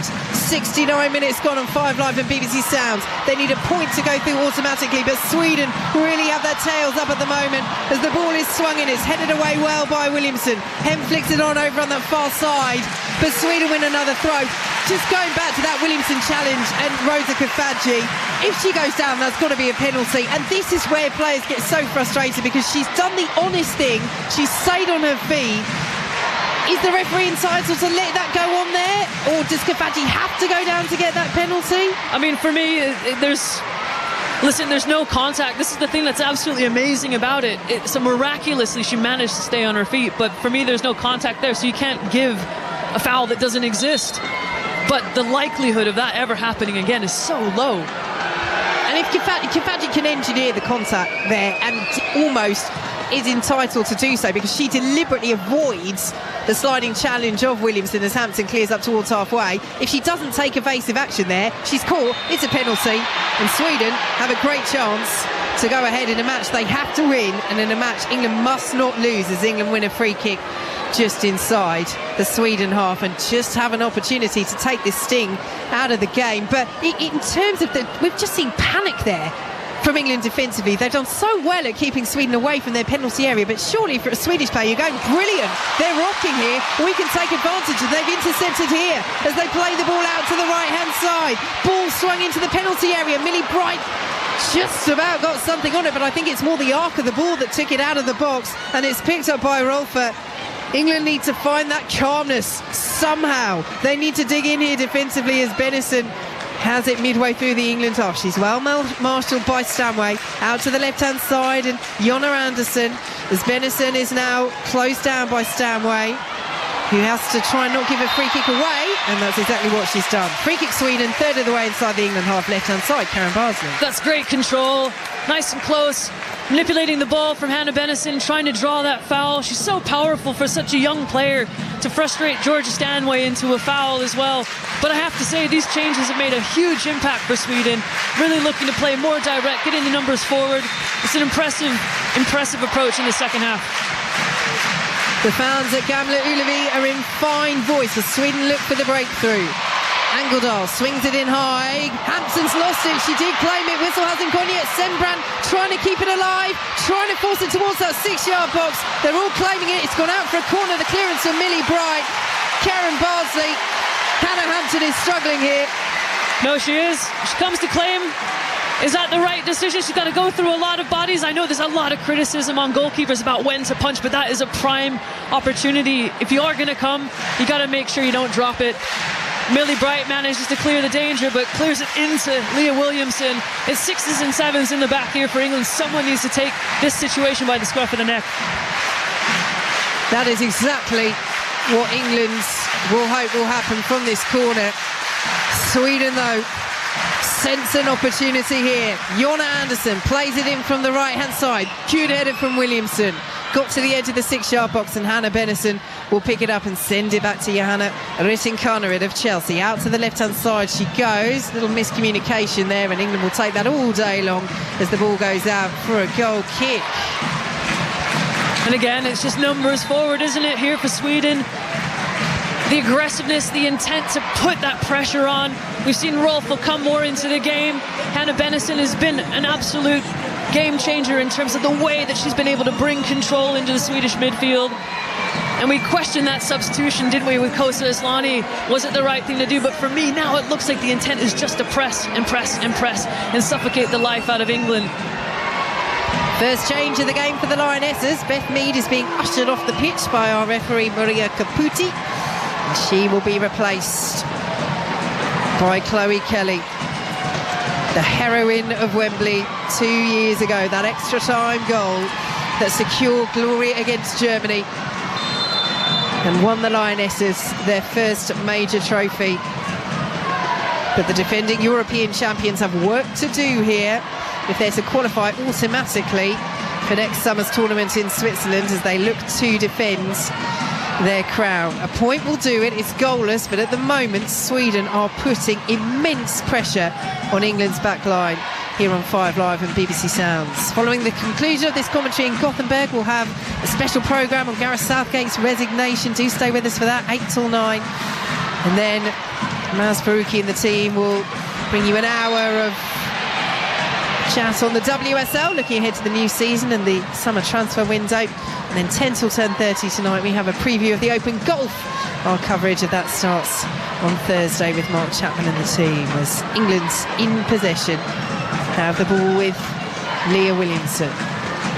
Millie Bright sent it out to this right hand side, played forward to Chloe Kelly, and it's still goalless incidentally between France and the Republic of Ireland. So again, if England find a way to get ahead in this group and that result stays the same, and they would win the group. And indeed, that news has got even better. Ireland have taken the lead against France. Ireland, who have not picked up so much as a point so far in this qualifying campaign, against France, who have already qualified. But still, to take advantage of that, England need to win. At the moment, this is how close this race for automatic qualification is between England and Sweden. They could finish third, they could win the group, the Lionesses. At the moment, they're going through second as Sweden ball into the area. And Hampton again fumbles that ball. He got a little deflection on the way through, but it was so straightforward, really, for her at her near post. And she does gather at the second attempt, and she's just taking a moment here. She's getting booed by the fans clad in yellow behind that goal. But she's taking a moment, whether she's hurt or whether she just needs a little pause to get her head in the right space. Mary Earps sitting on the bench watching on. We said before this game, Karen Bardsley, that it was the biggest call Serena Wiegmann had to make. Who would start in goal? Mary Earps back from a hip injury, or Hannah Hampton, who has played so well in some of these qualifiers, particularly in the away match against France, but she's struggling here in the last 10 minutes or so. Yeah, you can only work on the information you have at the time, and I think what we did see from Hannah Hampton when she came on against France in Newcastle was that, you know, she was absolutely calm, so confident, and she took that into that game in France to get that fantastic result for the qualification campaign. And I think there has been an element of panic that started to creep in, starting with that really out of character tackle or attempt at a tackle from Leah Williamson, and the poor clearances that kind of followed subsequently, and it looks like it's just kind of creeped into, you know, that headspace of Hannah Hampton. Or there was a couple distributions and clearances that didn't quite go to the standard that we're used to seeing. But hey, this is what happens as a young goalkeeper. Now it's the time of her teammates and everyone else around her to kind of support her and help her through this. It's not about pointing fingers, it's about us getting the result that we need at the end of the day. Northern Ireland have now doubled their lead against Bosnia and Herzegovina. So they look as though they're closing out second place in their group, and a good night as well for Scotland. They're still leading Serbia by 1-0. And Wales are also leading by 2-0. So Wales staying top of their group and Scotland staying top of their group as well. And Ireland have just doubled their lead against France. So as we say, France have already qualified. Ireland know they're finishing bottom. They've not picked up a point so far in this group. What a result this could be for them. And again, it leaves the door open for England if they can score. You would think now, unless France get 2 goals back, and they're capable of doing it, France, let's not write them off. But with 13 minutes to play in that game as well, England have a chance to win the group here.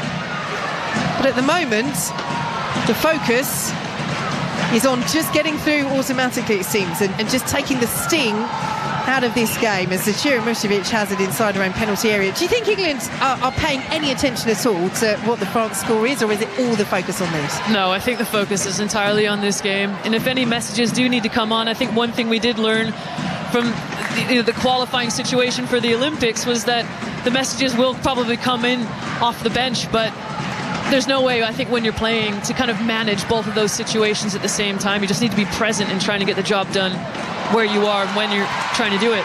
Here goes Racing Conrad down the right-hand side. Angeldal into the penalty area for Sweden. Pulls it back, cleared away before it can reach Kafaji. And England will try and pick it up on the left-hand side with Lauren Hemp. Sweden get the foot in though. And that's it, isn't it? England don't need to think about what France are doing, because you don't want to think, oh great, we could go and try and win it, and then Sweden come down the other end. The key is automatic qualification. And at the moment, with Sweden in the ascendancy, but England with the point that they need, it might be about seeing this one out. Let's see. Will they get a chance on the counter? Can they hold firm at the back? They've looked shaky over the last 10 minutes. Great run from Racing Conrad to the edge of the penalty area. Ball is played into the box by Sweden, and Hampton can watch it over and just stretches out a black and orange gloved hand to cover that top corner, but the ball flies over the bar. I think Ritten Conrad's been absolutely outstanding today. Jess Carter's kept her a little bit more quiet in the second half so far, but I think she has been excellent. In terms of driving into the midfield, you can see the numbers centrally trying to overload the English midfield and kind of create those chances at the edge of the area, but to no avail for Sweden, thank goodness, for England. Attendance just announced here at Gamla Ullevi in Gothenburg, 16,789. It is a sellout crowd. We can see a few grey and blue seats dotted around, but it's pretty much packed out as the ball goes out of play for an England throw, and they are edging closer, the Lionesses. 10 minutes plus added time to play. Sweden 0, England 0. It's a great atmosphere here, I have to say. Yes, it's a small stadium, but considering it's sold out, it's been a great game to suit as well. Very entertaining, very end-to-end. Well, we said France could get 2 goals back. They've got 1. Ireland 2, France 1. But the focus here in Gothenburg is on whether England can hold Sweden at bay and get this point they need to go through automatically to the Euros next summer. Millie Bright clears away from Kafaji. Rolfo comes over as Sweden take this throw quickly. Anderson steers it back to Rolfo, left-hand side, midway through the England half. Here is Hannah Bennison. Plays it out to the left once more, and Rolfo goalless here on 5 Live and BBC Sounds. A little deflection, should take it behind for a corner, and does so. Sweden corner, and again, they're so dangerous from these set-piece opportunities. They've really got the height from the back, and England's have looked shaky. This is where they need to be alert for those first and second balls. Any clearances in the second phase need to be first making those contacts. Hannah Bennison, formerly of Everton, over to the left-hand side to take this corner. The yellow shirts are queuing up at the far post. Now they make the run into the 6-yard box as Hampton gets a punch on it. Didn't really get the distance. Carter blocks Rolfe's shot. Half an appeal for Rolfo from handball. It's not given by the referee. Ritten Conrad sends it back in. Cleared away by Stanway. Headed forward by Anderson out to the left-hand side, and Bennison plays the ball and cleared away by Williamson. Low clearance. Won't quite reach halfway, and Anderson sends it forward once more. Carter now with the clearance. Rolls out of play for a Sweden throw. 0-0, 8.5 minutes plus added time to play. Anderson takes the throw quickly. Forward now to Fridolina Rolfo. Space for Johanna Ritten Conrad. Central position. Plays it forward. Bennison lays it off. Angeldal, 25 yards out. Lays it off to Lundqvist. Little backheel clearance from Walsh and Lucy Bronze. No nonsense up and under. Up towards Alessia Russo. Eriksson's underneath it for Sweden and plays it out to this left-hand side. Sweden 0, England 0. The pattern of play looks set, Karen Bardsley. It certainly does. It's fluid. It's moving really well. England and Sweden both giving and taking momentum. And England are starting to really feel the pressure from the Swedish attack. Here goes Anderson down the left-hand side. All of England's attacking players are just having to defend at the moment as Lauren Hemp skews the ball out of play for a Sweden throw. Midway through the England half. 0-0 here on 5 Live and BBC Sounds. That will be enough for the Lionesses to go through as Angeldal drives and Hampton makes the save. Not convincing again. Lucy Bronze clears away. She's caught on the follow-through. And England have a free kick inside their own penalty area. But my word, That was a decent try from Angeldal, but again, my word, Hampton watches it all the way as there's a yellow card for Evelyn EJ for that follow-through on Lucy Bronze as she tried to reach that ricocheting ball. Well, she's done the main thing, Karen Bardsley. She's kept it out of the goal, but she needed helping out from her defence there. At the end of the day, that's all that matters. You've kept the ball out. That is your primary objective. But again, there's several things here about the pressure on the ball. Where was it? Why did Angeldal have such a free shot? But for me, it looks like Hannah Hampton may have been caught out there a little bit by that reaction. Really strange. Unfortunately, she was helped out, as you say, by Lucy Bronze. Ball straight out of play from Hampton. Nice control there by Serena Wiegman standing inside the technical area, but she knows that England are rocking here, although they've been helped out by a terrible clearance from Angeldal herself, which has gone out and bounced on the top of the England dugout. And England now with the chance to slow the play down. A little over 6 minutes plus added time for England to see this one out. A point is good enough. If they can score, with France losing to the Republic of Ireland, and they would win the group. France need to get 2 goals. They need to win to stop England doing that, but England need to win there to win the group. If they lose here against Sweden, England are into the playoffs. It could all change in these final few moments on 5 Live and BBC Sounds. We have a special programme on Gareth Southgate's resignation coming up at 8 o'clock after the conclusion of events here in Gothenburg. Do stay with us for that as Chloe Kelly drives down the right-hand side for England. Drives for goal, it's Tame, it's behind, it's a Sweden goal kick. It's Sweden 0, England 0. It's so tense, Vicky. It's so tense. And now as a player, it's about managing these moments. You can see Millie Bright, Lucy Bronze, Georgia Stanway doing that hand gesture where it's like, yeah, just slow the tempo down. Let's manage this a little bit. Let's get some more calm into our decision making. Pedersen picks it up for Sweden, who've scored late goals in this qualifying campaign. A late winner against the Republic of Ireland. They conceded late goals as well. 2 late winners in defeats to France. Which way will it go here? If England can see it out, if there are no goals scored, that's good enough for the Lionesses as Russo's dispossessed by the excellent Lundqvist, but she's given it away, and Kelly plays it forward to Russo, and white shirts are getting forward, a handful of them. Toombs there as an option. Here she is, 25 yards out, taking on Hannah Bennison, out to the left-hand side once more, and all England need to do for now is just enjoy a bit of a spell of possession, something they've struggled to do in the last 20 minutes or so. Here is Williamson, who so easily could have given away a penalty if Rosa Kafaji had not avoided the sliding challenge and had let herself be caught. She was honest, and the chance ended up being a corner for Sweden when it so easily could have been a spot kick as England come down the right-hand side. Here is Georgia Stanway, outside the penalty area, up against Bennison. Stanway's delivery in, and Musovic watches it all the way and prepares to launch the ball from inside her own penalty area, the Chelsea goalkeeper, and Sweden number 1. 4 minutes to go, it's still goalless. That's good enough for the Lionesses. But Sweden look as though they are very much capable of fashioning more chances. No, they certainly do. There's a direct element to Musovic's clearance, obviously going for the direct option. Cleared forward by Lucy Bronze. Russo reaches it, finds Hemp, offside, Sweden free kick. But I think we saw in Georgia Stanway's last effort in terms of trying to get the ball into the area, the thought to win this game is still always going to be there. But now, as we edge ever closer to that final whistle, that decision about wasting time through possession or maybe taking it to the corner or slowing momentum down by drawing fouls is going to have to creep in. Double change being prepared for Sweden.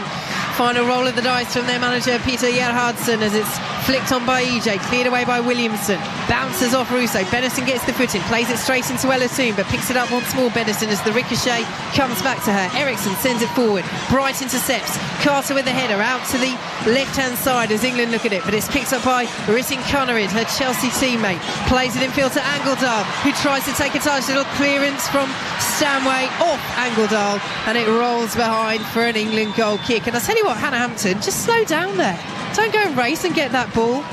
I used to get told off for that all the time. Slow the jog down. Now she has picked up the ball and is back to walking pace inside her own penalty area. So here are the final changes for Sweden. Filippa Angeldal is off, and Natalie Bjorn, the Chelsea defender, is on. And also coming off is Lundqvist, and she will be replaced by Sofia Jakobsen. So we'll see how Sweden reshuffle. But they're going to get the ball forwards. That is clear. Jakobsen, who scored in the bronze medal match at the World Cup back in 2019 against England. He's got 1 goal this season for San Diego Wave, 10 games in the NWSL. Currently mid-season as they are in Sweden. But it's got to go forward now, and you wonder at what point Sweden will do a throw Millie Bright up front sort of tactic. They've certainly got the height. You could send Eriksson forwards, possibly Simbrandt as well. So ball goes out of play for an England throw. 90 seconds plus added time to play. England are inching their way towards automatic qualification for the Euros. Will Sweden still have a say in this? I mean, let's hope not. But I think England just need to limit Sweden's opportunities. And like I said earlier, it's about finding those opportunities to have those breaks in play, whether it's drawing a foul, whether it's just playing intelligently through possession in Sweden's half, not taking any unnecessary risks. But this is where that experience comes in, and Sweden have a plethora of it. Ireland still leading France by 2-1. France sitting top of the group though. If England can score and get a winner, England will go through as group winners. As they make a change, Lauren Hemp is making way. And it looked as though number 2 went up there, but it won't be that because that's Lucy Bronze, and she's also on the pitch. Niamh Charles, number 12. That makes much more sense. Niamh Charles over on the far side does come on for England. So a defensive change for the Lionesses as they look to see out this point that would send them through to the Euros automatically. Sweden have to win. It's goalless here on 5 Live and BBC Sounds as Bjorn gets the foot in, turning away under pressure, feeds Benison, evades Charles, who's just come on for the Lionesses, and out to the left-hand side goes Sweden now with Rolfö on the halfway line, plays it back to Jonna Andersson. How much added time will there be as EJ picks it up? Well marshalled by Millie Bright. 4 minutes is the answer. 4 minutes for England to see this goalless draw out as Niamh Charles is tripped and wins a free kick. And that is a valuable set piece for England as we enter these 4 minutes of added time. It's Sweden 0, England 0 on 5 Live and BBC Sounds. A point will send England through automatically to the Euros next summer. They're almost there. They are so close, so close.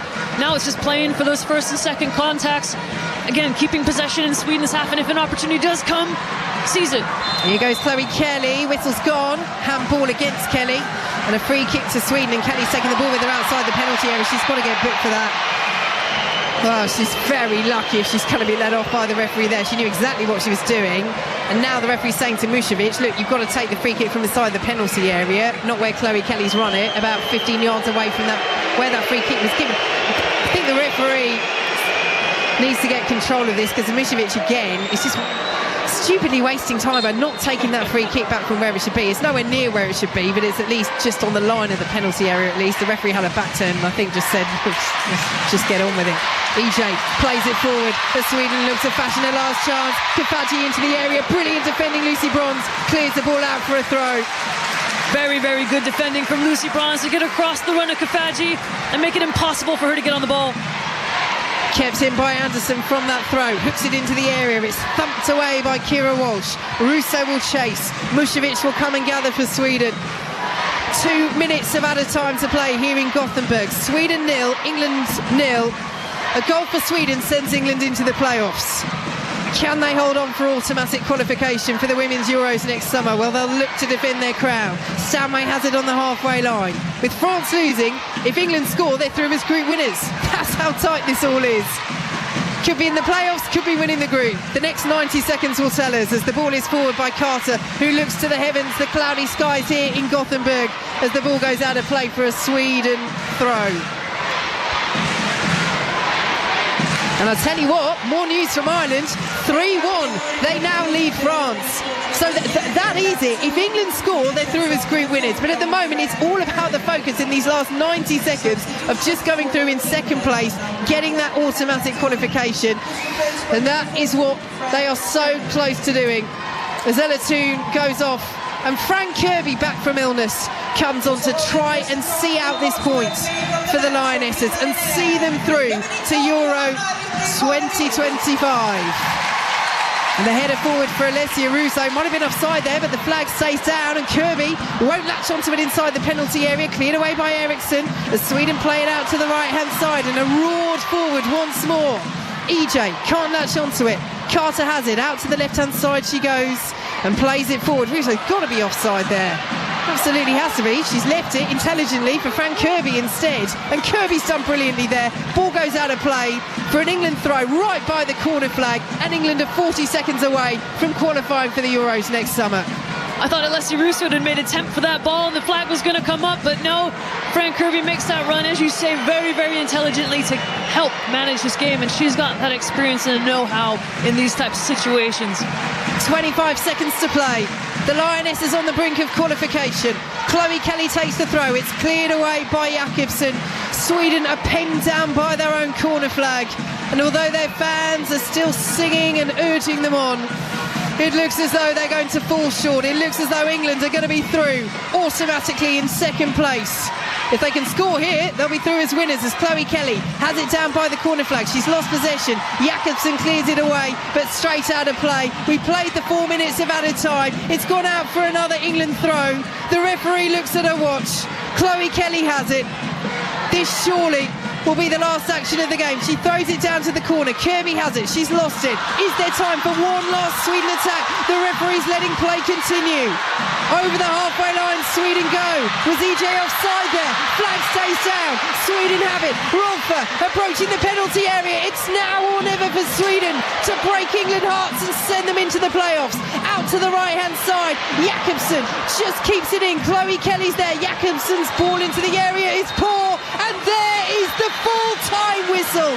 England qualify as runners-up to defend their European crown in Switzerland next summer. They've done it with a goalless draw in Sweden. It's job done for the Lionesses. It's job done for Sarina Wiegman. Karen Bardsley.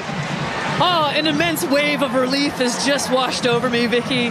I think if you would have asked me for this result at the start of the game, I absolutely would have said, yes, I'll have it. But given what's happened in the other game with the Republic of Ireland and France, you just think, oh, maybe an opportunity would have put us in a more favourable position for a qualification seed. But we're through. England are through. That is the bottom line. And as you say, Karen, they may come off the pitch and look at that score in Ireland and think, is there an opportunity missed? That will all come out when the draw happens and we find out what group England are in. They will be one of the second seeds. They'll be in pot 2 for that draw for the Euros, but they will be there, and that is the key thing. When that draw takes place in December, England's name will be in the hat. The defending European champions are through. They've done it with this goalless draw here in Sweden. It finishes in Gothenburg. Sweden 0, England 0. Vicky, Karen, thank you very much. Oof, nervy at times then for the European champions England, but that 0-0 draw in Gothenburg means, as Vicky says, they do finish second in their group behind France, who are still trailing 3-1 to the Republic of Ireland in Cork. That much in the last couple of minutes, last couple of seconds, but England finishing this group campaign on 11 points, which is enough to see them through to Switzerland next year as runners-up. But Karen, it feels perhaps a little bit of a strange atmosphere in Gothenburg, does it? Because England limping over the line rather than charging over it in this qualification campaign. Yeah, I think that's safe to say. Obviously, you know, when the visitors win, you know, in a home stadium, you just think, yeah, it kind of sucks the atmosphere and energy out. There's an element of disappointment, I think, that's, you know, lingering here in the stadium still. But the Lionesses will be so pleased, you know, knowing that they are automatically qualified, because I think that puts an element of control in their preparation, which is so important with the run-up of the domestic fixtures that are going to come up. You know, so being able to know that we can have friendlies, you know, to work on a few things that, say, the Lionesses need to work on in terms of maybe a new formation or an additional player in certain places or new blood into the squad as well. So I think they should be really pleased in terms of the fact that the job is done, but I still think there are elements in terms of warning signs, you know, dealing with, you know, pressure in those areas around like last minute ditch defending and strange decision making at times. So I think there are things that will need to be addressed. Yeah, as you say, there were some sticky moments in that second half, in particular. I think that mistimed challenge from Leah Williamson, real late goal line interventions almost really from Millie Bright, couple of saves from Hannah Hampton as well, put under real pressure. But I guess what Sarina Wiegman will look to is the fact that they found a way to stay tight at the back and somehow or other get over the line, despite the momentum being with Sweden for a lot of that second half. Yeah, you're absolutely right. Crucially, like as you say, they've got the job done, and I think ultimately that was the desired outcome of this game, clearly in the campaign. And I think that, does signal a sign that they were managing to kind of wrangle some elements of control back, in terms they recognized that, Sweden were, pushing pressure on, and the partnerships across the back line were telling each other, hey, we need to be calm. There are little conversations going on all over the pitch. Kira Walsh, Georgia Stanway going, how are we going to deal with this situation? They're trying to actively solve problems on the pitch. And as a manager, that's something you certainly want to see. So I think, again, there will be positives, but again, there are some outstanding things, in terms of being able to put away some of the opportunities that are going to really, really need to be addressed. Former England captain Steph Houghton's alongside me in the 5 Live studio. Thanks for joining us, Steph. We were saying there, just as we were approaching full time in that match, it's a weird kind of part celebration, isn't it? They've managed to get it done, but there's no sort of fist pumping celebration from these England players at full time in this match. No, I think to kind of echo what Karen said, was more about just getting the job done. I think it hasn't been the most convincing of qualification, but look, you're in the middle of July, where the season's been a long season. You're playing back-to-back tournaments, and ultimately we're qualified for the next Euros to try and defend our title, which is the most important thing. And I think what KB said is pretty crucial, in the sense of that we haven't really performed to the highest of standard, but we've been able to get results, and especially over the last couple of months we've been able to do that. And yeah, them last 10 minutes were a bit nervy. I think England played really well first half, but I think Sweden got on top in the second half and created a lot more pressure than we probably expected over the whole game. Karen, the big talking point that we touched on before kick-off was the selection of Hannah Hampton in goal ahead of Mary Earps. At points in the second half, she looked to be panicking a little. What do you assess from the 90 minutes from her in Gothenburg tonight? Well, I have to say, I don't think it was just Hannah Hampton either. I think, there were elements of panic that were kind of dripping into several members of the Lionesses squad. So I think, like you say, the rash challenge from Leah Williamson was kind of a signal that things maybe weren't going according to plan. And as a young goalkeeper, I think, you will get lots of different moments in your career, and this is one where she's quite fortunate. She's managed to still, have a clean sheet, and there'll be lots of learning opportunities here about, she'll go away and analyze that. Could I put my foot through that one, or could my angle of approach to that cross have been different, or should I have punched it? Should I have claimed it? So I look at this as a massive learning opportunity with no real negative consequences. So, the pressure is essentially back on Sarina about, right, who do you pick next? Vicky, you said it before kick-off that getting the draw tonight means that England avoid the sort of tricky playoffs route, which we know Scotland, Republic of Ireland, Wales, Northern Ireland are going to have to navigate if they're going to get to Switzerland next year across October and November. So it does give, I guess, Sarina Wiegman this opportunity of some friendlies to try and, as Karen says, work on some of these issues, because it does feel at this point that there are more questions than answers in this England side at the moment. Yeah, and we know that Sarina Wiegman is a manager that is consistent. She likes to have a plan and use a lot of the same players. And actually, had, these games been competitive playoff games, again, they would be playing weaker opposition than they have played today in Sweden, and that they've played against France in this group. But again, how much are you going to experiment as the England players all now away to our right gather for a photograph, and now we're seeing the smiles, and now we're seeing the joy that they have got the job done. But it's so key as well in terms of not having to go through the playoffs for a start, which are not a guarantee. Of course, England would be huge favourites in them, but they're not a guarantee. But also in terms of the seedings for the final tournament, because if you end up in the playoffs, you're going to be in pot 3, and we've seen in the Nations League, and we've seen in this qualifying campaign that England ended up with a very tough group in the Nations League. They didn't manage to win it and give Team GB a shot at qualifying for the Olympics. They got a very tough group in these qualifiers. And again, let's emphasise, this really was the group of death when it came to the qualifying groups. We've had 3 teams in the world's top 6 in France, Sweden and England. We knew that one of them was going to drop out. A big name would be in the playoffs. Fortunately for England, it's Sweden and not them. But, you know, they took it to the last day. Were taken to the last day again in terms of trying to secure that objective in a really tough group. And, you know, if Leah Williamson makes contact with Kafaji there, if Kafaji allows that contact to come in and goes down and they get a penalty, or if Sweden score one of those chances from the nervy moments at the end, then again England, you know, haven't navigated that situation. So I think it's so key for the Euros themselves that they give themselves a group that isn't a nightmare like this one was. Just to bring you up to date with the full times then, the other full time in this group, it has finished Republic of Ireland 3, France 1, so 3 points finally on the board for Republic of Ireland in their final group match in this qualifying campaign. Scotland 1, Serbia 0 full time, Northern Ireland 2, Bosnia and Herzegovina 0, Wales 2, Kosovo 0, and of course Jess Fislock with the first goal in that game becoming her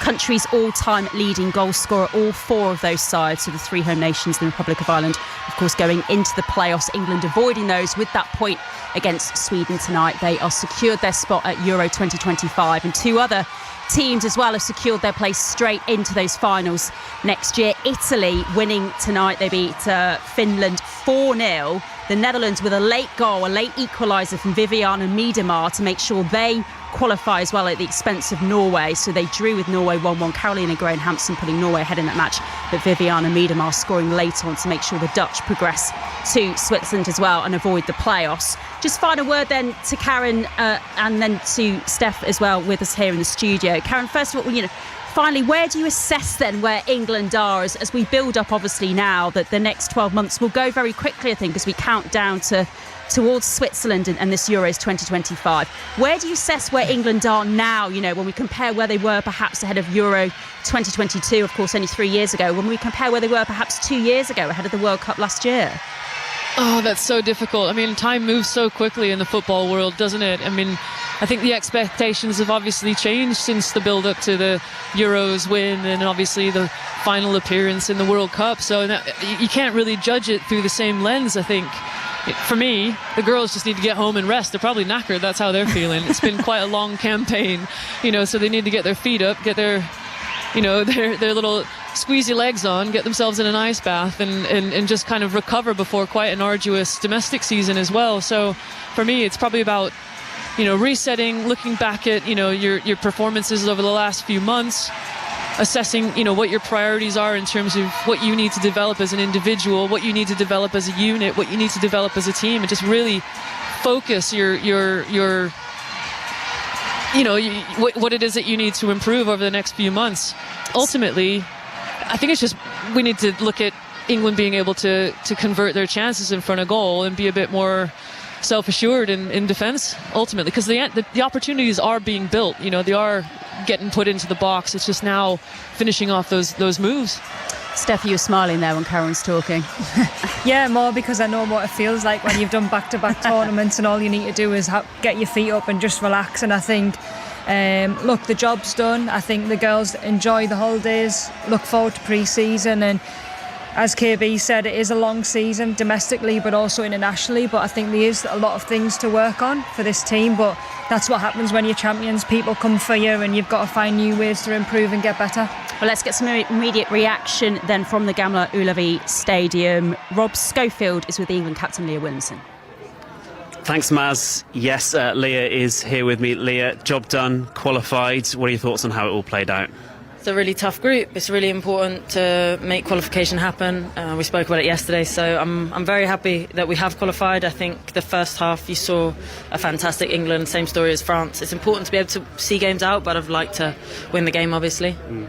Is it inevitable when the stakes are that high? You know, we all know what's at stake. We've seen the Republic of Ireland beat France tonight. Yeah. Just how difficult is it when you know that a draw is enough? Yeah, I mean, don't get me wrong, the way that we played second half was due to Sweden's press. They were fantastic. They put us under a lot of pressure and we couldn't make it stick. obviously it's the end of the season. There's lots of reasons for that, but if we could have won that game today, we'd have gone for it. So credit to Sweden for the way they stopped us. And just get your reflections on the kind of qualifying campaign as a whole. Obviously, you come in kind of back into the team. How have you found it, and do you feel like you've grown as we've come round to each kind of game window? Yeah, definitely. Even just fitness levels, everything, it comes back slowly, but I've worked hard to be back here, and this team knows how to fight. We've proved that over and over now, but we just want to get back to our top level as quick as possible, and I think that's a new top level, so we need to find that, and this qualification campaign has tested us, but we've come through it. We've done exactly what we needed to do, which is qualify. Yes, we are not top of the group, which is something we're not happy about, but it gives us a year now to literally squeeze every ounce of everything we can out of ourselves. As you say, still a way to go, and I know you've spoken about the team being on a bit of a journey now. Yeah. You know, how different is it knowing that you've got these friendlies before the Euros to actually iron those things out compared to these high stakes games that you've been in up to this point? Yeah, obviously high stakes games I think that's what makes players, but at the same time you can't always work on things that you maybe need to, and you don't get out of it. You have to play the game to get the result that you need. Look at today, we would have loved to have carried on playing football, but we weren't quite at that standard to get through the press. So it's good preparation for us, obviously, and to know where we're going to be next summer. Even to start with, we're reigning champions. We should, we take pride in the fact that we should qualify, but we have. Well, enjoy your very well-earned break. Thank you very much. Back to you, Maz. Thank you, Rob. Rob Schofield live for us on 5 Live Sport with England captain Leah Williamson. England securing a spot at Euro 2025 with a goalless draw in Gothenburg against Sweden. Thanks to Rob, thanks to Vicky Sparks and Karen Barsley as well, our team out for us in Gothenburg. And from 9, we'll try and bring you some more reaction as well from the Gambia.